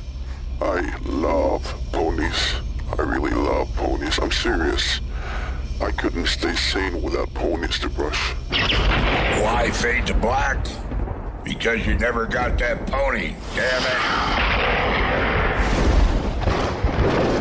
This is Fade to Black with Jimmy Church on the Game Changer Radio Network and KGRA, the Global Radio Alliance.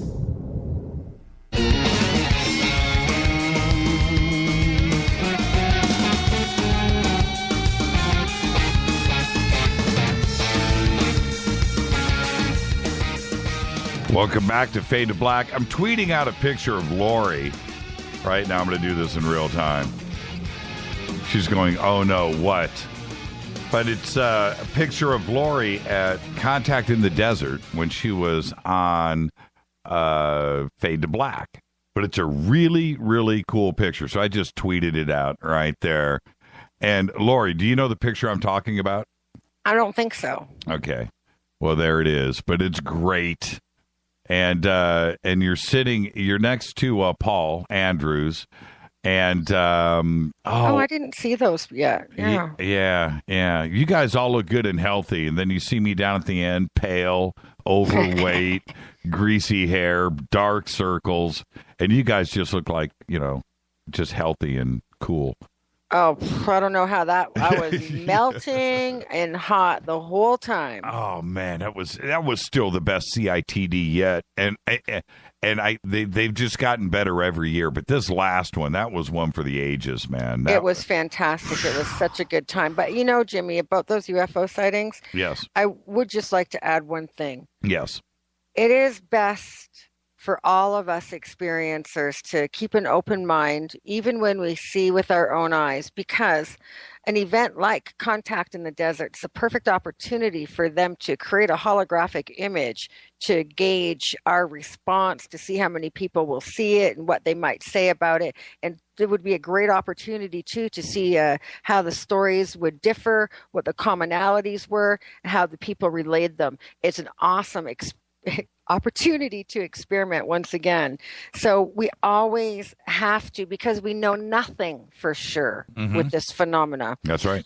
We have to, look at everything that is possible. And that, I'm afraid, could be a possibility. Well, look, this is what I have said. I can only relay what my eyeballs saw. Okay? So I've reported that. I have followed that up with, I don't know. Is it us? Is it them? Is it... And when I say us, I'm talking about, is that something from Earth? Is that something that was created here? Right. And let's just say, Lori, let's go on the holographic hypothesis for a second, right? Done as a mass test. Okay, I get that. So let's stay on that for a second. If we have the technology to create that kind of holographic imagery in space like that would fool everybody, including myself, then that, you know what? That's a bigger news story than if it's frigging E.T. Okay? Well, we might actually that's what I'm saying. And I have said, if it's us and we have that kind of technology, then I think that's a bigger story than if it was E.T. I really do. Yeah, well, E.T. isn't a news story. That's right. That type of high tech definitely is. That's exactly my point. And I want everybody to understand that, honestly, if that was us, what I saw, especially the green chrome orb thing that went up and disappeared into the stars, if that is us and we have that technology, no matter what, that is a much bigger news story than E.T. So was it satellites? No, it wasn't satellites. It was no, because those are very easily tracked. We know their trajectory and exactly what time they're going to be in a specific quadrant of the sky. That's right. And satellites, the last time I checked, they're not a mile off of the ground either. So there's that aspect. So you can take satellites off.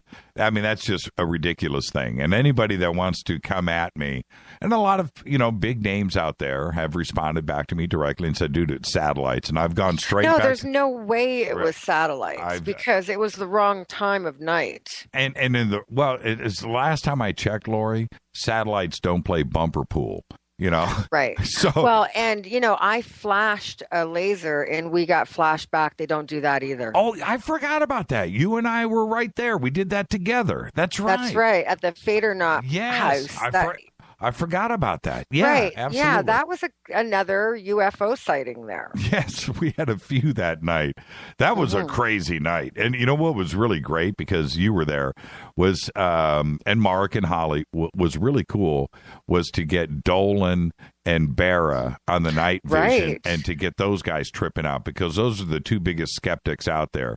They were totally tripping. Totally tripping. And I love Dolan, love Barra. We are very, very close friends. And I need to say that. But those guys do talk a lot of smack when now they're not, though. They can't, right? It was awesome. And I knew we were going to see one then. I really did. I wanted the laser to flash at that time. I had a really strong feeling for some reason that there was craft there. Yeah, there was something that was, I've gotten some email, dude, can you stop talking about CITD?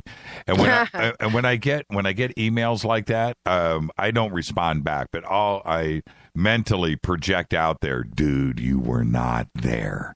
And if you were there, you'd be talking about it every day for the rest of your life as well. Okay, so just stop. You weren't there. I just don't want to hear it. I don't. I really honestly don't. That was a crazy, crazy couple of days. Crazy. always fun. Man, and what's going to happen to me next? And I'm making the prediction.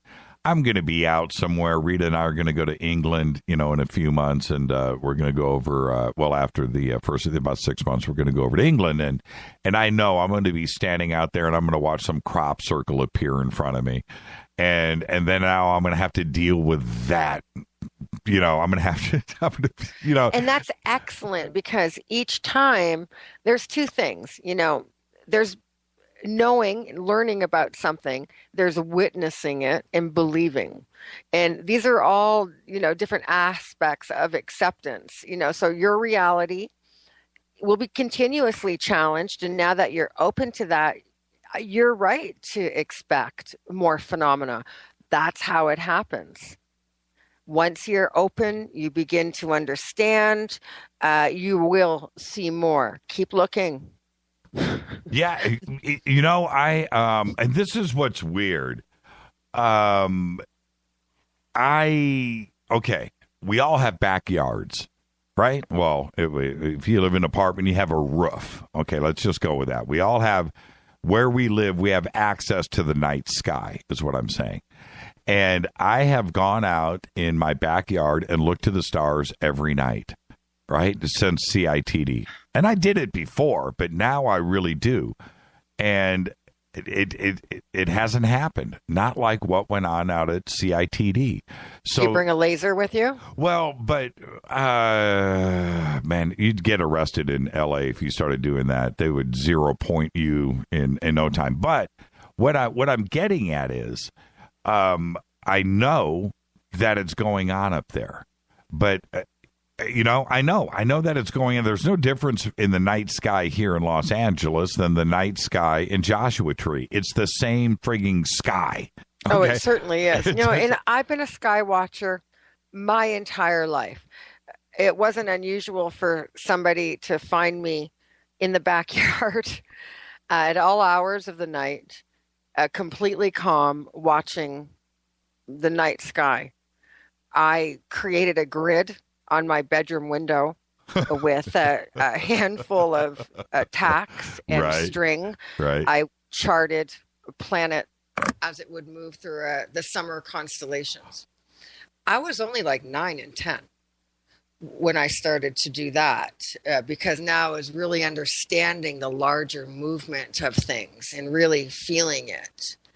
So I've been a sky watcher my entire life, but what we do is we go out to about 10 miles outside of town to some of the farm areas where it's dark, flat, and quiet, and just sort of relax down into the night and watch.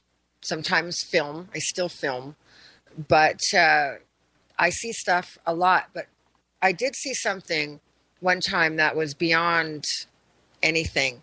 And it was back in the early 90s, I think 93 or 94. And it alarmed me so much that I called Mather Airfield Base, and I said, listen, I don't know what's happening, but it looks to me like 2 UFOs are literally fighting. There's laser beams of light flying through the sky. They're dodging all over the place. It actually looks like a bloody video game. I can't believe what I'm seeing. Wow. And they completely treated me like I was an idiot. I told them exactly where in the sky, and they just laughed. And I was really seeing what looked like a bloody fight. Wow. A battle. Wow. A battle. Wow. Wow. Well, the conclusion of the well, they were all big sightings, but of the green orb, that thing parked up in the stars, right? It stopped. It parked.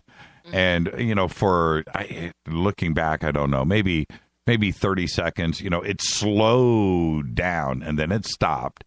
And then it moved again it took about 5 or 10 seconds for it to move this last little bit. I'm watching. You have to understand, this is way up high now. It's 100,000 feet or whatever. It's out in the satellites, right?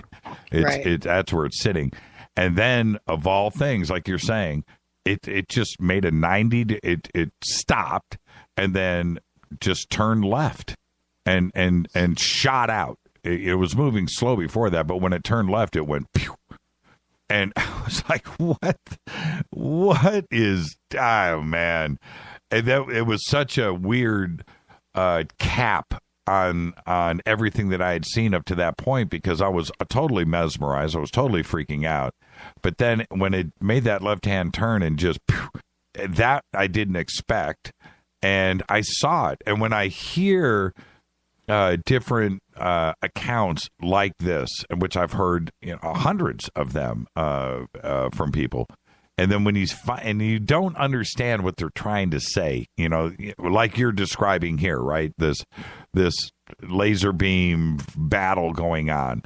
Well, and you hear it, but then when you finally see it for the first time, you are you have the combination of confirmation and total shock. It's like the two things are happening at the same time, because it is something that it's paranormal. It's not normal. That's it. Yeah. I mean, from now on, you're different. You have seen a UFO. You believe that. You've accepted that into your belief system.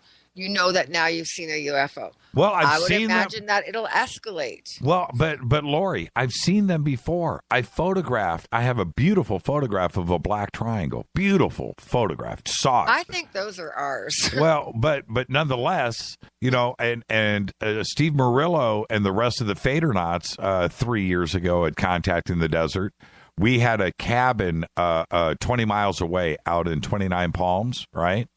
And Rita and the rest of the Fadernauts and Murillo and Alex Mistretta were all there. And we're out on the back patio and out in the desert, because behind the cabin up to the mountains, no houses, nothing. It's just open desert, right? Scrub, open desert. And out there, this white orb literally just went, pew, launched straight up out of the desert, didn't arc, just straight up, up into the stars. And it took about 2 seconds, right? Not like the space shuttle that takes 10 minutes to reach, whatever. This thing went pew, right in front of us. Not a life-changing event like this was this past CITD. I saw that, and it was cool. I can't explain it, but this last CID... I think some of them have the ability... the spacecraft might be some of a consciousness interface between the pilot and the craft, that they're in fact one. And I think that might even qualify as falling under the definition of a Merkaba, time-space, vehicle. So the consciousness of the entity interfaces creating around him, a spacecraft. So depending on our emotional energy, we can draw them to us. If we're lighthearted, playful, curious, they can get closer and closer. The closest I've actually had a UFO was about the height of a telephone pole, and maybe that same distance from me. So I'm talking pretty darn close. I hardly had to tilt my head. So I've been very close to them. And it's very interesting. And I felt a total intelligence, felt it almost was timid in a way to get closer, because it did it so gradual, almost like testing the waters. And then same with me too, because I was taking a step closer, more curious, more open, and not afraid at all. And the more that I wasn't afraid, and the least amount of shock I showed, because I wasn't at that point, not even close to being shocked. I was very curious, and that's as close as I came. It wasn't until other traffic came close to the road that whatever it is, it was a orange orb saucer at first, and then it got smaller to an orb, got smaller actually as it came closer to me, and then it hovered around the height of a telephone pole. It was very close to me, Sometimes it doesn't matter. I've seen the green ones very close as well, but none as close as the orange sort of orb spheres. Not sure exactly what they are, but they seem intelligent and they seem to be communicating with me somehow emotionally. It's like I felt that the calmer and less excited I was, the closer it came.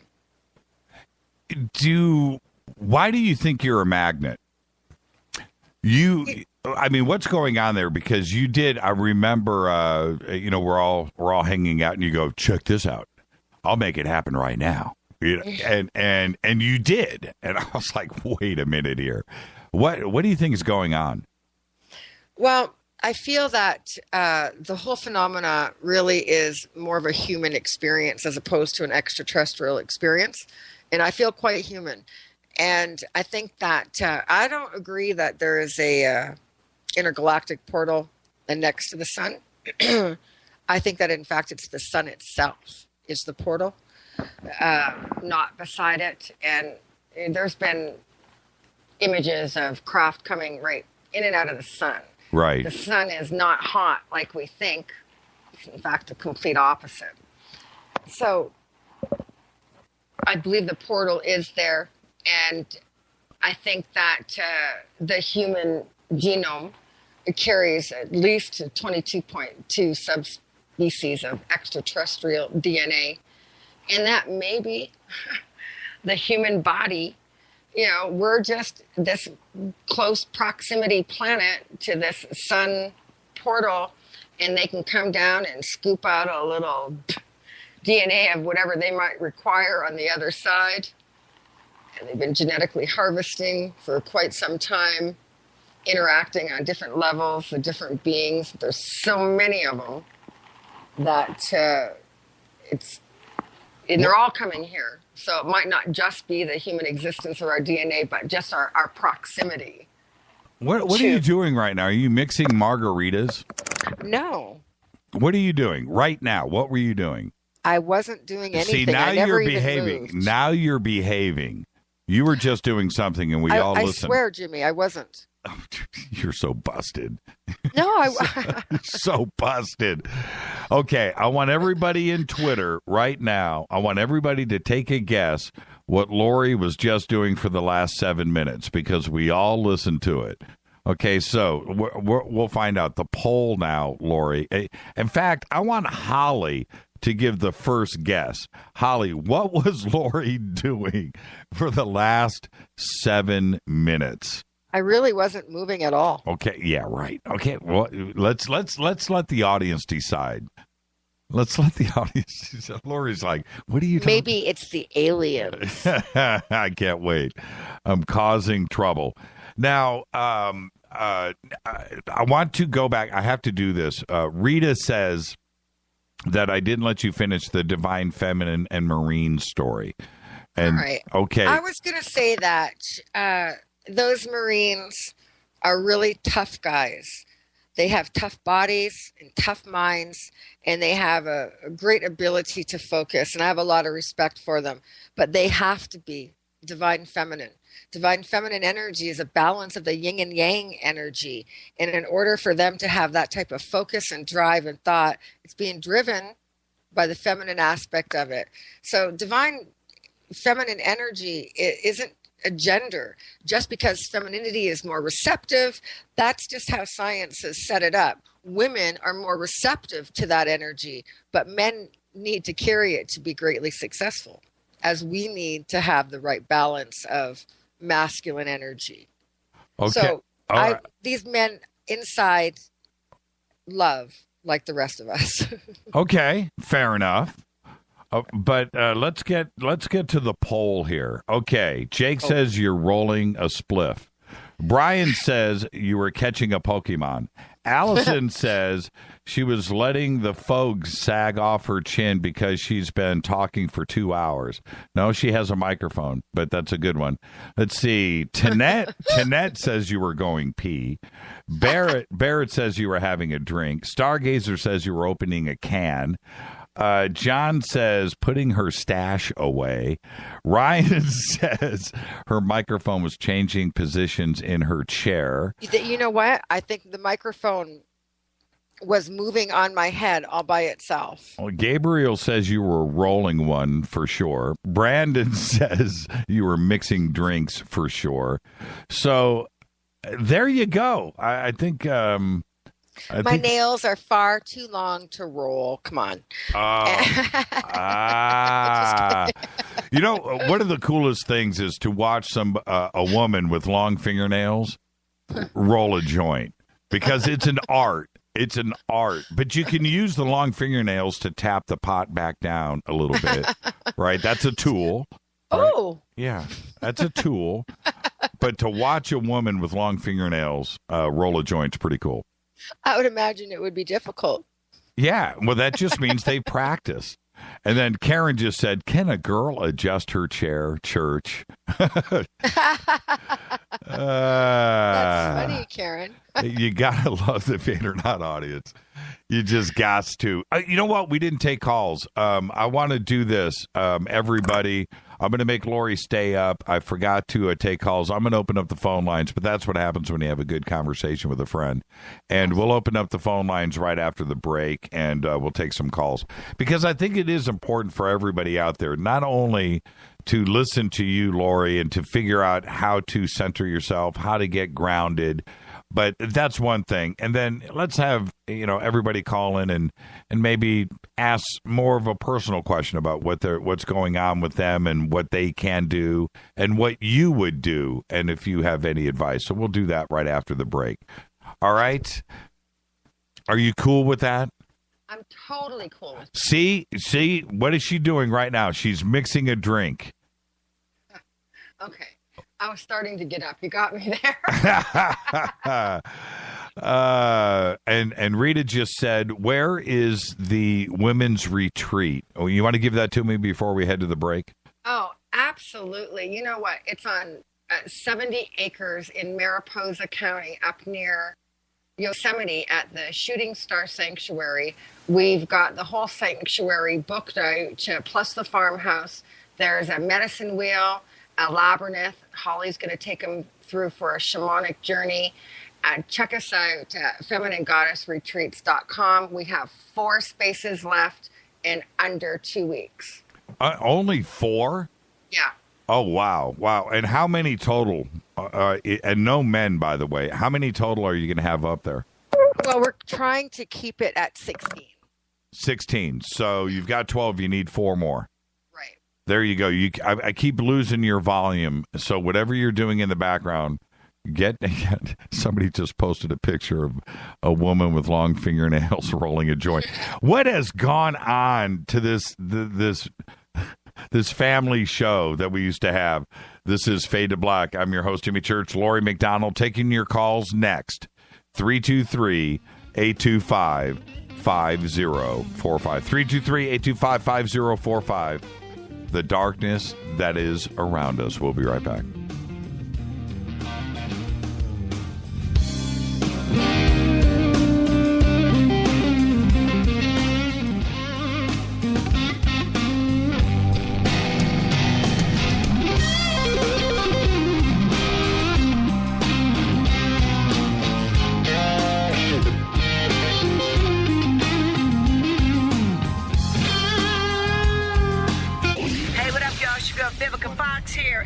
Listen to my boy, Jimmy Church, on JimmyChurchRadio.com.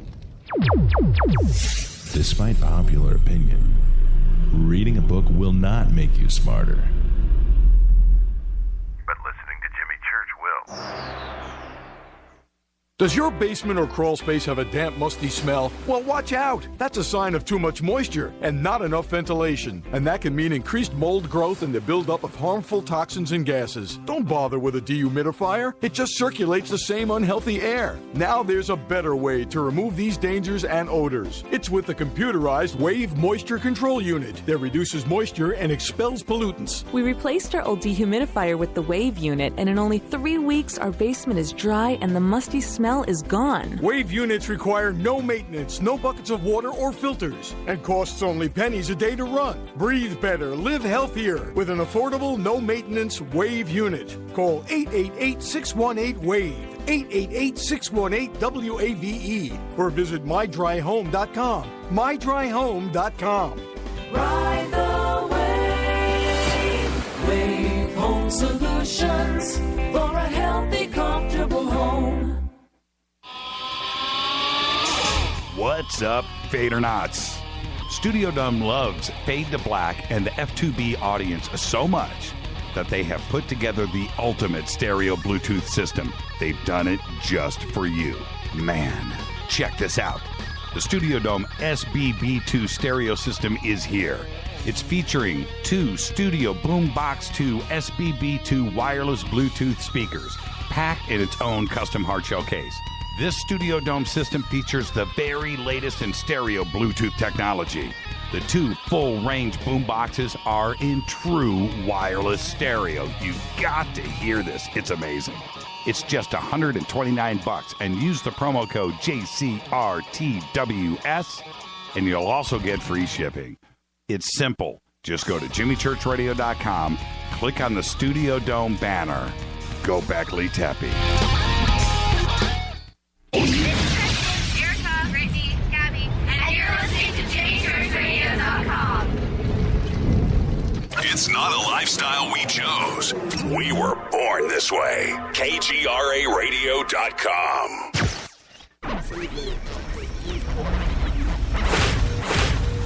This is KJCR at JimmyChurchRadio.com.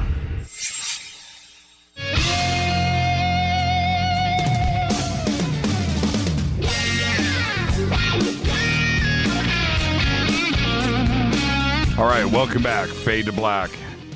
I'm your host, Jimmy Church. Our guest tonight, Lori MacDonald, and we're talking about the darkness around the world and just how we can just center ourselves and get back to, feeling right. I'm feeling better already, and check this out.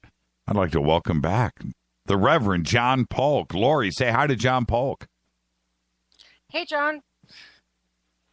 Hey, Lori. How are you? Filled with joy. How are you? I'm great. We actually had you on a show with Janet Lesson a few months ago. Yes, and, I remember. Yeah. Anyway, you're an incredible interview, and I finally am not working at night, and I had an opportunity to pop in, and you happen to be on the show, and I learn a lot from you every time I hear you speak. Wow, that's great. Yeah, it's pretty cool to have 2 experiencers, researchers, authors on together at the same time. It's pretty cool. So I'm going to kick back and let you 2 rap. Well, go ahead, John. Yeah, go I've ahead, been talking John. all night. Well, I wanted to comment on the fact that when you get a number of experiencers around each other, the portals open up even larger than they were before. As we are the medium through which they travel. And you get a bunch of experiencers, mediums around each other, and, the wavelengths just expand exponentially and open that porthole and basically just invite E.T. and the spirit world to come and join us and be a part of the congregation. Well, the so energy... you got it. Yeah, it's amazing. After one of the group meetings, I'll have like 25 or 28 experiencers in one room, and all of us talking and sharing for a couple of hours. By the time the meeting's over, it takes the same amount of time for the buzz to wear down. The whole house vibrates for hours after. People see blue beams of light. They say beside me sometimes while I'm talking, or they'll point out light flying through the room. The group meetings, which, we've had, I think, 39 months in a row without missing one, they're always high energy. So, yeah, there's that definite group dynamic that brings on an additional energy opening for whatever wants to come and check us out. Well, I actually muted because I was listening to you guys. John, what do you think is going on right now with the mass media just trying to bring down everybody with this the dark news. And it's always dark, but right now they're definitely trying to divide and conquer. Because we are posing a threat to them. Even though that's not the angle that we're coming at, they feel threatened by us. Experiencers, their experiences and their UFO encounters are ramping up, and they know it. And they are constantly doing research on us, and they're following us. They're following what we do on social media. They're following our phone calls, following our emails. And why? A whole host of reasons. But they actually learn from us. You know, we're the ones that are receiving these downloads, and they aren't necessarily receiving them, although they have psychic mediums that work for them also. But they learn from us. You know, without us and the information that we receive telepathically, they are missing out on a ton of information. So they know that experiencers are starting to stick their necks out and have less fear about talking about it. And we should, you know, They're we pioneers. have each other. I mean, who knows we more? have each other. Exactly. And so they listen to us. I mean, everything we say on the phone, all these radio shows, they are tuning in also. And they know they stand to learn a wealth of knowledge and information, because they just can't get it all themselves because they don't have the light agenda that we do. That's a really good point, John. And the test, you know, to see how we are reacting, I really feel that they know that it was a failed experiment, because really, honestly, I think that the country looks around and goes, well, you know, what racial divide? You know, we don't feel in our communities what they are speaking about. Like, it's everywhere, and it's truly not. No, it's not. Media in America is predicated on fear and control. You know, you go to like Canada, and they do more human interest stories instead of all the murders and rapes that happen every day. And monkey see, monkey do. We are a copycat society. You know, we see enough of it on TV, and it makes us want to go, you know, and be the new person who's going to die a martyr in some shooting incident. Yeah. You know, I live 7.3 miles away from that whole thing that happened in Orlando, and it just floored me. And what's scary is I predicted that it would happen. I just didn't know it would happen that close to my house. Right. You know, and it bothers me. I take it personally. But here, look, you always got to find some positive in it. So they had a vigil at this lake downtown, in the middle of downtown Orlando. Big, beautiful fountain. They got an amphitheater, a sound shell out there, or band shell. And, you know, all these people, you know, gay, not gay, it didn't matter who you were. All these people showed up for this vigil, and a rainbow appeared over the lake. And there was no real meteorological reason for it to occur. So I believe that it was something very spiritual. And that was like the only good thing I could take out of the whole thing, is that, you know, the spirit world's alive and well, and it's with us. Thank you for the call, John, and I really appreciate that, man. Thank you so much. Hey, thank you, Jimmy and Lori. Great show. Yeah, thank you. It's nice seeing you, John. Yeah, absolutely. Oh man, I just cut him off. I'm sorry about that, John. Hi, you're live on Fade to Black, but you've got a dog barking. How you doing, Jimmy? This is Nicholas. I'm a new listener here from San Jose. How you doing tonight? I'm doing good, Nicholas. And how are you? Say hi to Lori. Oh, hi, Lori. How you doing? Actually, Lori and I met here in San Jose a couple of weeks ago for Contact in the Desert, and it was kind of a fleeting encounter. She was giving a presentation. I just got up to say hi because I had seen her the year before at the Contact in the Desert. So, yeah, it was really, really neat seeing her and hearing her voice on the radio again, which is really sweet. But I want to comment on her speaking about the feminine. There's a movie that was released in 1990. It's called Mind Walk. And essentially what it is a conversation between a physicist, played by Liv Ullmann, a senator who ran for the presidency, played by Sam Waterston, and a poet, played by John Hurd. And it's essentially a discourse on their understanding of reality. And it's really amazing how a woman scientist is able to really position how the feminine has been displaced and how powerful and wonderful of a thing it would be to get it back and essentially reintegrate it into our reality as we understand it. Yeah, can you do me a favor and take yourself off speakerphone? Oh, you bet. Yeah. Okay. See, now we can much hear better. you. Yeah, much better. What was the name of the movie? I remember the movie. What was it called? Yeah, it's called Mind Walk. Yeah, Mind Walk. The challenge, right. Mind Walk. MINDWALK. Okay. It's really, really tremendous. Now, the other challenge is it's kind of hard to find. I found this years ago on eBay, and I haven't been able to find a duplicate because my biggest concern, I'm going to wear it out, and it's only been released in VHS. So, Mind Walk is only VHS, hasn't made it to DVD yet? No, for some reason, strangely enough, I don't know the reason why. But again, it's a very powerful primer of how we can regain an understanding of how the feminine should play a real role in how we understand the world. Yeah, I remember the movie. I remember being sucked into it. I've probably seen it a couple of times, but I wish I would have seen it. Yeah. It sounds great. Yeah. Oh, it's amazing. Yeah, I do remember it. What did you have a question for Lori? Oh, no, not at all. Just it was great to see her. Didn't get a chance to chat with her at Contact of the Desert because she was so busy. And I was hoping to get a chance to talk to you, Jimmy, but you were completely swamped with people.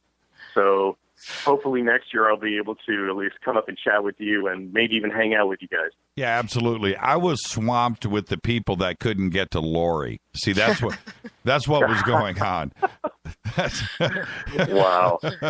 Hey, I just really want to thank you for all you guys do for the community here, and I'll be listening going forward. Yeah, and thank you so much for the phone call. Yeah, thank you. Absolutely. It's very kind. You too, Lord. Absolutely. Have a good evening. Yeah, thank you so much. And isn't it interesting how, and I've been watching the comments fly around here, that more men want to talk about the divine feminine than women do. I find that interesting. Well, maybe they need to be let off the hook. It can't be easy to always hold this masculine energy and to be macho, and there's all these false society expectations of what a man should be like, and real men don't cry and so forth. It's not fair, and so I'm sure it's a struggle. There must be a bit of a release to think that, you can relax a bit and bring it down a peg or two and settle into just a balanced energy without having to put on masculine airs. Yeah. Do you remember the book, Real Men Don't Eat Quiche? Yes, I do. Okay. And that's the hurdle. Just insulting to quiche. Yeah, I like quiche. And I remember, man, what's wrong with broccoli and cheese quiche, man? It's, but that's the hurdle that has been put out there for so long. That's right. You're absolutely right. Right. So there's lots of those false pretenses of what a man is supposed to be. There are things that a man should be, and there are things that a man is made to think he has to be, and creates a confusion inside of you when you don't know which face you're supposed to put on for the world. Or do you notice how the energy changes when there's a small group of just men and they speak differently? Bring a woman into the mix and everything has to change again. So what are they doing? Who are they doing it? Well, the energy changes, not always in a good way when you bring a woman in, but then the men will start to sort of have a bit of a cock off and see who can, outdo the next guy. Well, okay. Now, and then there's this example. Rita and I were watching The Intern, right? And with Anne Hathaway and Bobby De Niro, right? He's the intern at her company and stuff. And she's the CEO. and her husband is at home raising their daughter, right? And De Niro has never seen a house husband, right? That's what he calls him, house husband. Right. And he goes and he's watching this thing go on. And I have to say, when you see it like that in that context, it almost doesn't feel right. The guy at home raising the daughter, doing all of those things, right? Mm-hmm. And, you know, making cakes and whatever, you know, just whatever. But De Niro's uncomfortableness with what he was observing, because, you know, he's from another generation and stuff, and the conflict is there, and you can see it. And as you're watching this in the movie, you feel De Niro's uncomfortable part of this, and it just doesn't feel right. So in that aspect, I don't know. Is it natural for those roles to be reversed? Is that okay? Well, no, men need to have a specific role, and it should be masculine, and they are providers. And there are certain things that are more male. Women need a role too, but I'm saying that there has to be it has to be authentic. It can't be this role that somebody portrayed on a TV show back in the 50s of a burly Marlboro man who comes home and he's the king of his castle. It's not quite that way. It doesn't need to be that amplified. And sure, you know, they don't have to take on all of the duties, you know, of running a house, but you can see we have a new sector of society, the metrosexuals, where the genders are sort of blending. Sometimes I can't tell if a person's a man or a woman, and then I suppose it doesn't matter, but in a specific incident, but on a whole, I do wonder because, you know, I want to raise my son to be a good man, you know. So what does be a good man mean? Right. Well, and then if we break it down to the molecular genetic DNA level, are we messing with that? Our very, very well, if we break it right down, all men start off as a woman. I knew you were going there. Okay, you started it with the molecular stuff. But are we messing with just that? I mean, instinctually, if we took away televisions and we took away books and we took away what society says we should and shouldn't be, right? We take all of that away. And you know, a little boy and little girl grow up. Is their DNA? Is he going to be out there doing the masculine things, and is she going to be doing the feminine things that we write and talk about? Would it be a natural thing to occur? Well, you know, I think to a certain degree, there is a gender role playing. That's what, you know, kids learn from. So, but without that as a guide, there is male energy in a boy and feminine energy in a girl. And so we're going to be inclined to do those things. Girls have a womb. We are woman, carrier of man. We procreate. We're the one with the portal that brings through an entire human being onto the earth. So we're going to be inclined to do that, because procreation works with a man and a woman. So there are natural instincts that we're going to have. But society and what our needs are as far as shelter and how to be safe or secure in the world, that's going to be based on how much we're allowed. You know, can a girl hunt? If she's in the wilderness, a girl can hunt. I did grow up in Canada, and there are more guns in Canada than there are people. We do know how to use one. I think I got like a small gun by the time I was 12. And when I was working in Canada, the first gun that I had a 12-gauge semi-automatic shotgun that I used to keep the shells in my front pocket in case I needed them. And when I closed up at work, I had that gun out, shell in the chamber, safety off, and one in my pocket. Kicked the door closed with one foot, locked it with one hand. Well, I held the gun. And so, is that masculine behavior? I was just doing my job. Right. I had firearms acquisition certificate, and I know how to use one. So there are things like that are defined masculine, then they're not really.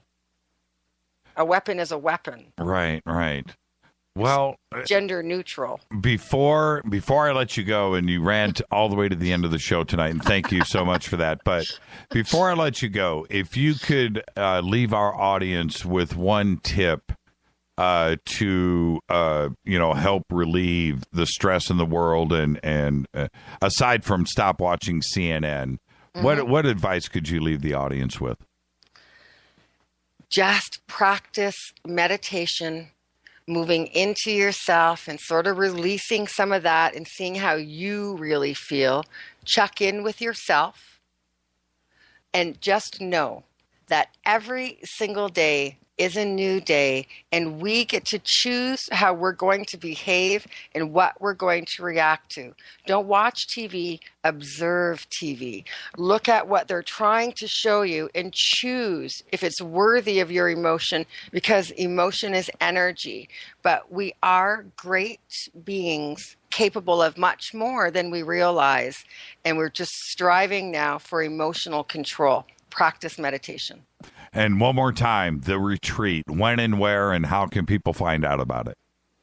FeminineGoddessRetreats.com. It's with Laura Eisenhower, Holly Cook, and myself. We are combining our 3 modalities of healing and empowering women, bringing you from fear into freedom of mind, thought, and action. You can experience many levels of things at the Shooting Star Sanctuary, Mariposa County, July 29th through the 31st. 4 spots left. Put your deposit down now. There you go. Lori MacDonald, you are the absolute best, and we're going to be hanging out in about 3 weeks up at the Awareness Life Expo up in Sacramento. Come and hang out with me. I cannot wait. Sacramento will not be the same after we wrap up on Sunday night. And so everybody come and hang out with all of us, and Holly's going to be there, of course, and the rest of the crew up there, and Javier and Dolan's going to be there. And you know what? You know who I really want to go and hang out with is Len Kasten. And oh, yeah. Yeah, I really, really am looking forward to this. I don't even think he knows. He's never been on the show. Can you believe that? And yeah, no, I stayed with him when we were at Contact. He was in for a couple of days, and I got to spend some time with him. I tried to chase him down. He doesn't even know that he's got a stalker out there in me. He's highly intelligent. I know. I cannot wait. And so that's going to be a highlight for me for that weekend. So everybody come and hang out with all of us up at the Awareness Life Expo. Thank you so much, Lori. Thank you. It's my pleasure. Thank you, Jimmy. All the best.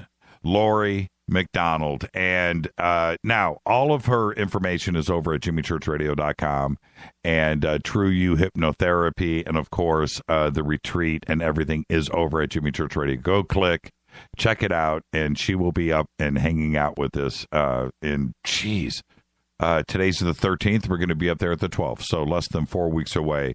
We'll be up in Sacramento, California. Now, really quick, before I let you go, there's some stuff here that I've got to discuss. Number one, Theresa May is the new British Prime Minister. Happened today, and she wasted no time in getting to work, by the way. She named 6 cabinet members shortly after taking the helm of the UK, and among them were 2 of her chief rivals, and I found this interesting, in her bid to head the Conservative Party, and that was Boris Johnson and Liam Fox. So there you go, the new era. David Cameron has stepped down. I believe he took the rest of his personal effects out of 10 Downing Street today, left the cat behind. All right. Well, this also happened, and this is part of my happy news. It's one of the strangest stories I can ever bring to you. But one of the leaders of the polygamous Mormon sect that has been under house arrest has escaped the feds with the help from a little bit of olive oil. Yes. While under house arrest and awaiting a fraud trial, Bishop Lyle, self-proclaimed bishop, I might add, Bishop Lyle Jeffs, yes, that Jeffs, of the Fundamentalist Church of Jesus Christ of Latter-day Saints, squirmed out of an FBI ankle tracking bracelet with the aid of olive oil. He is now at large, and he has his bodyguard protection unit with him. He's considered armed and dangerous, according to the FBI. Now, this is where the story gets really, as if that, it wasn't his cat, Jimmy. I know that, but, you know, why hasn't anybody taken the cat with him or her? I'm just saying. Well, anyway, a car reportedly pulled into the garage in the Salt Lake City house where Jeffs and several other members of the sect were staying, you know, his bodyguard team, before leaving later that night. And a neighbor said when the car pulled out, everybody in the car, the occupants, waved goodbye as it pulled away. And now he's on the loose. Somebody tell me, please. How does that happen? Olive oil? Really? All right. And now, here's another feel-good story. See, this is how you get out of the darkness and into the light. You've got olive oil and FBI ankle bracelets. That's good stuff, right? Okay? You got, you know, new prime minister in the UK. And then I leave you with this. China's spies hacked into computers at the Fed. Yeah, the Federal Deposit Insurance Corporation, the FDIC. They didn't do it once. They did it for almost 4 years, from 2010 until 2013. Now, this is official. How official? American government officials tried to cover it up. And this is according to the House of Representatives Science, Space, and Technology Committee, who released its investigative report earlier today. I've checked it out myself. And according to congressional investigators, the Chinese government hacked into 12 computers and 10 backroom servers at the FDIC, including the incredibly sensitive personal computers of the agency's top officials, the FDIC chairman, his chief of staff, and the general counsel. Now, when congressional investigators tried to review the FDIC's cybersecurity policy, the agency hid the hack.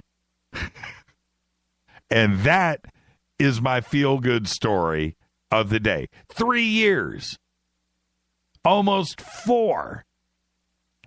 The Chinese were hacking the FDIC's computers. And not only that, but they hid that information from the House of Representatives' own investigative team. They looked over the FDIC's own cybersecurity reports, and in their own cybersecurity reports, there was no mention of the ongoing hacks that happened 12 times from 2010 to 2013. And I just got to say, you got to love this country. And you know what else? You got to love Lori MacDonald. Thank you so much, Lori. You are the absolute very best. Fade to Black's executive producer is Rita Kamurian. Show is produced by Hilton J. Paul, Mark D. Kovar, LJ3, Renee, Mark Dunbar, Jonas. Thank you, Dennis. Thank you, Bob. Announcers are Steve Harder, Gene Vito, and Mark D. Kovar. Fady by Dale. Webmaster is Drew the Geek. Music, Doug Aldrich. Intro, Spaceboy. Fade to Black is produced by KJCR for the Game Changer Network. Syndication is KGRA The Planet. Thank you, Laurie MacDonald. Thank you, good Reverend John Polk, and everybody else that called in tonight. This broadcast is owned and copyrighted 2016 by Fade to Black and the Game Changer Network. It cannot be rebroadcast, downloaded, copied, or used anywhere in the known universe without written permission from Fade to Black or the Game Changer Network. I'm your host, Jimmy Church. You can follow me on Twitter at JChurchRadio. I want everybody to be safe. Oh, don't forget, tomorrow night, Fader Night, open lines. John Rappaport and the No More Fake Newsroom. Everybody tip one back. Go Beckley Teppy.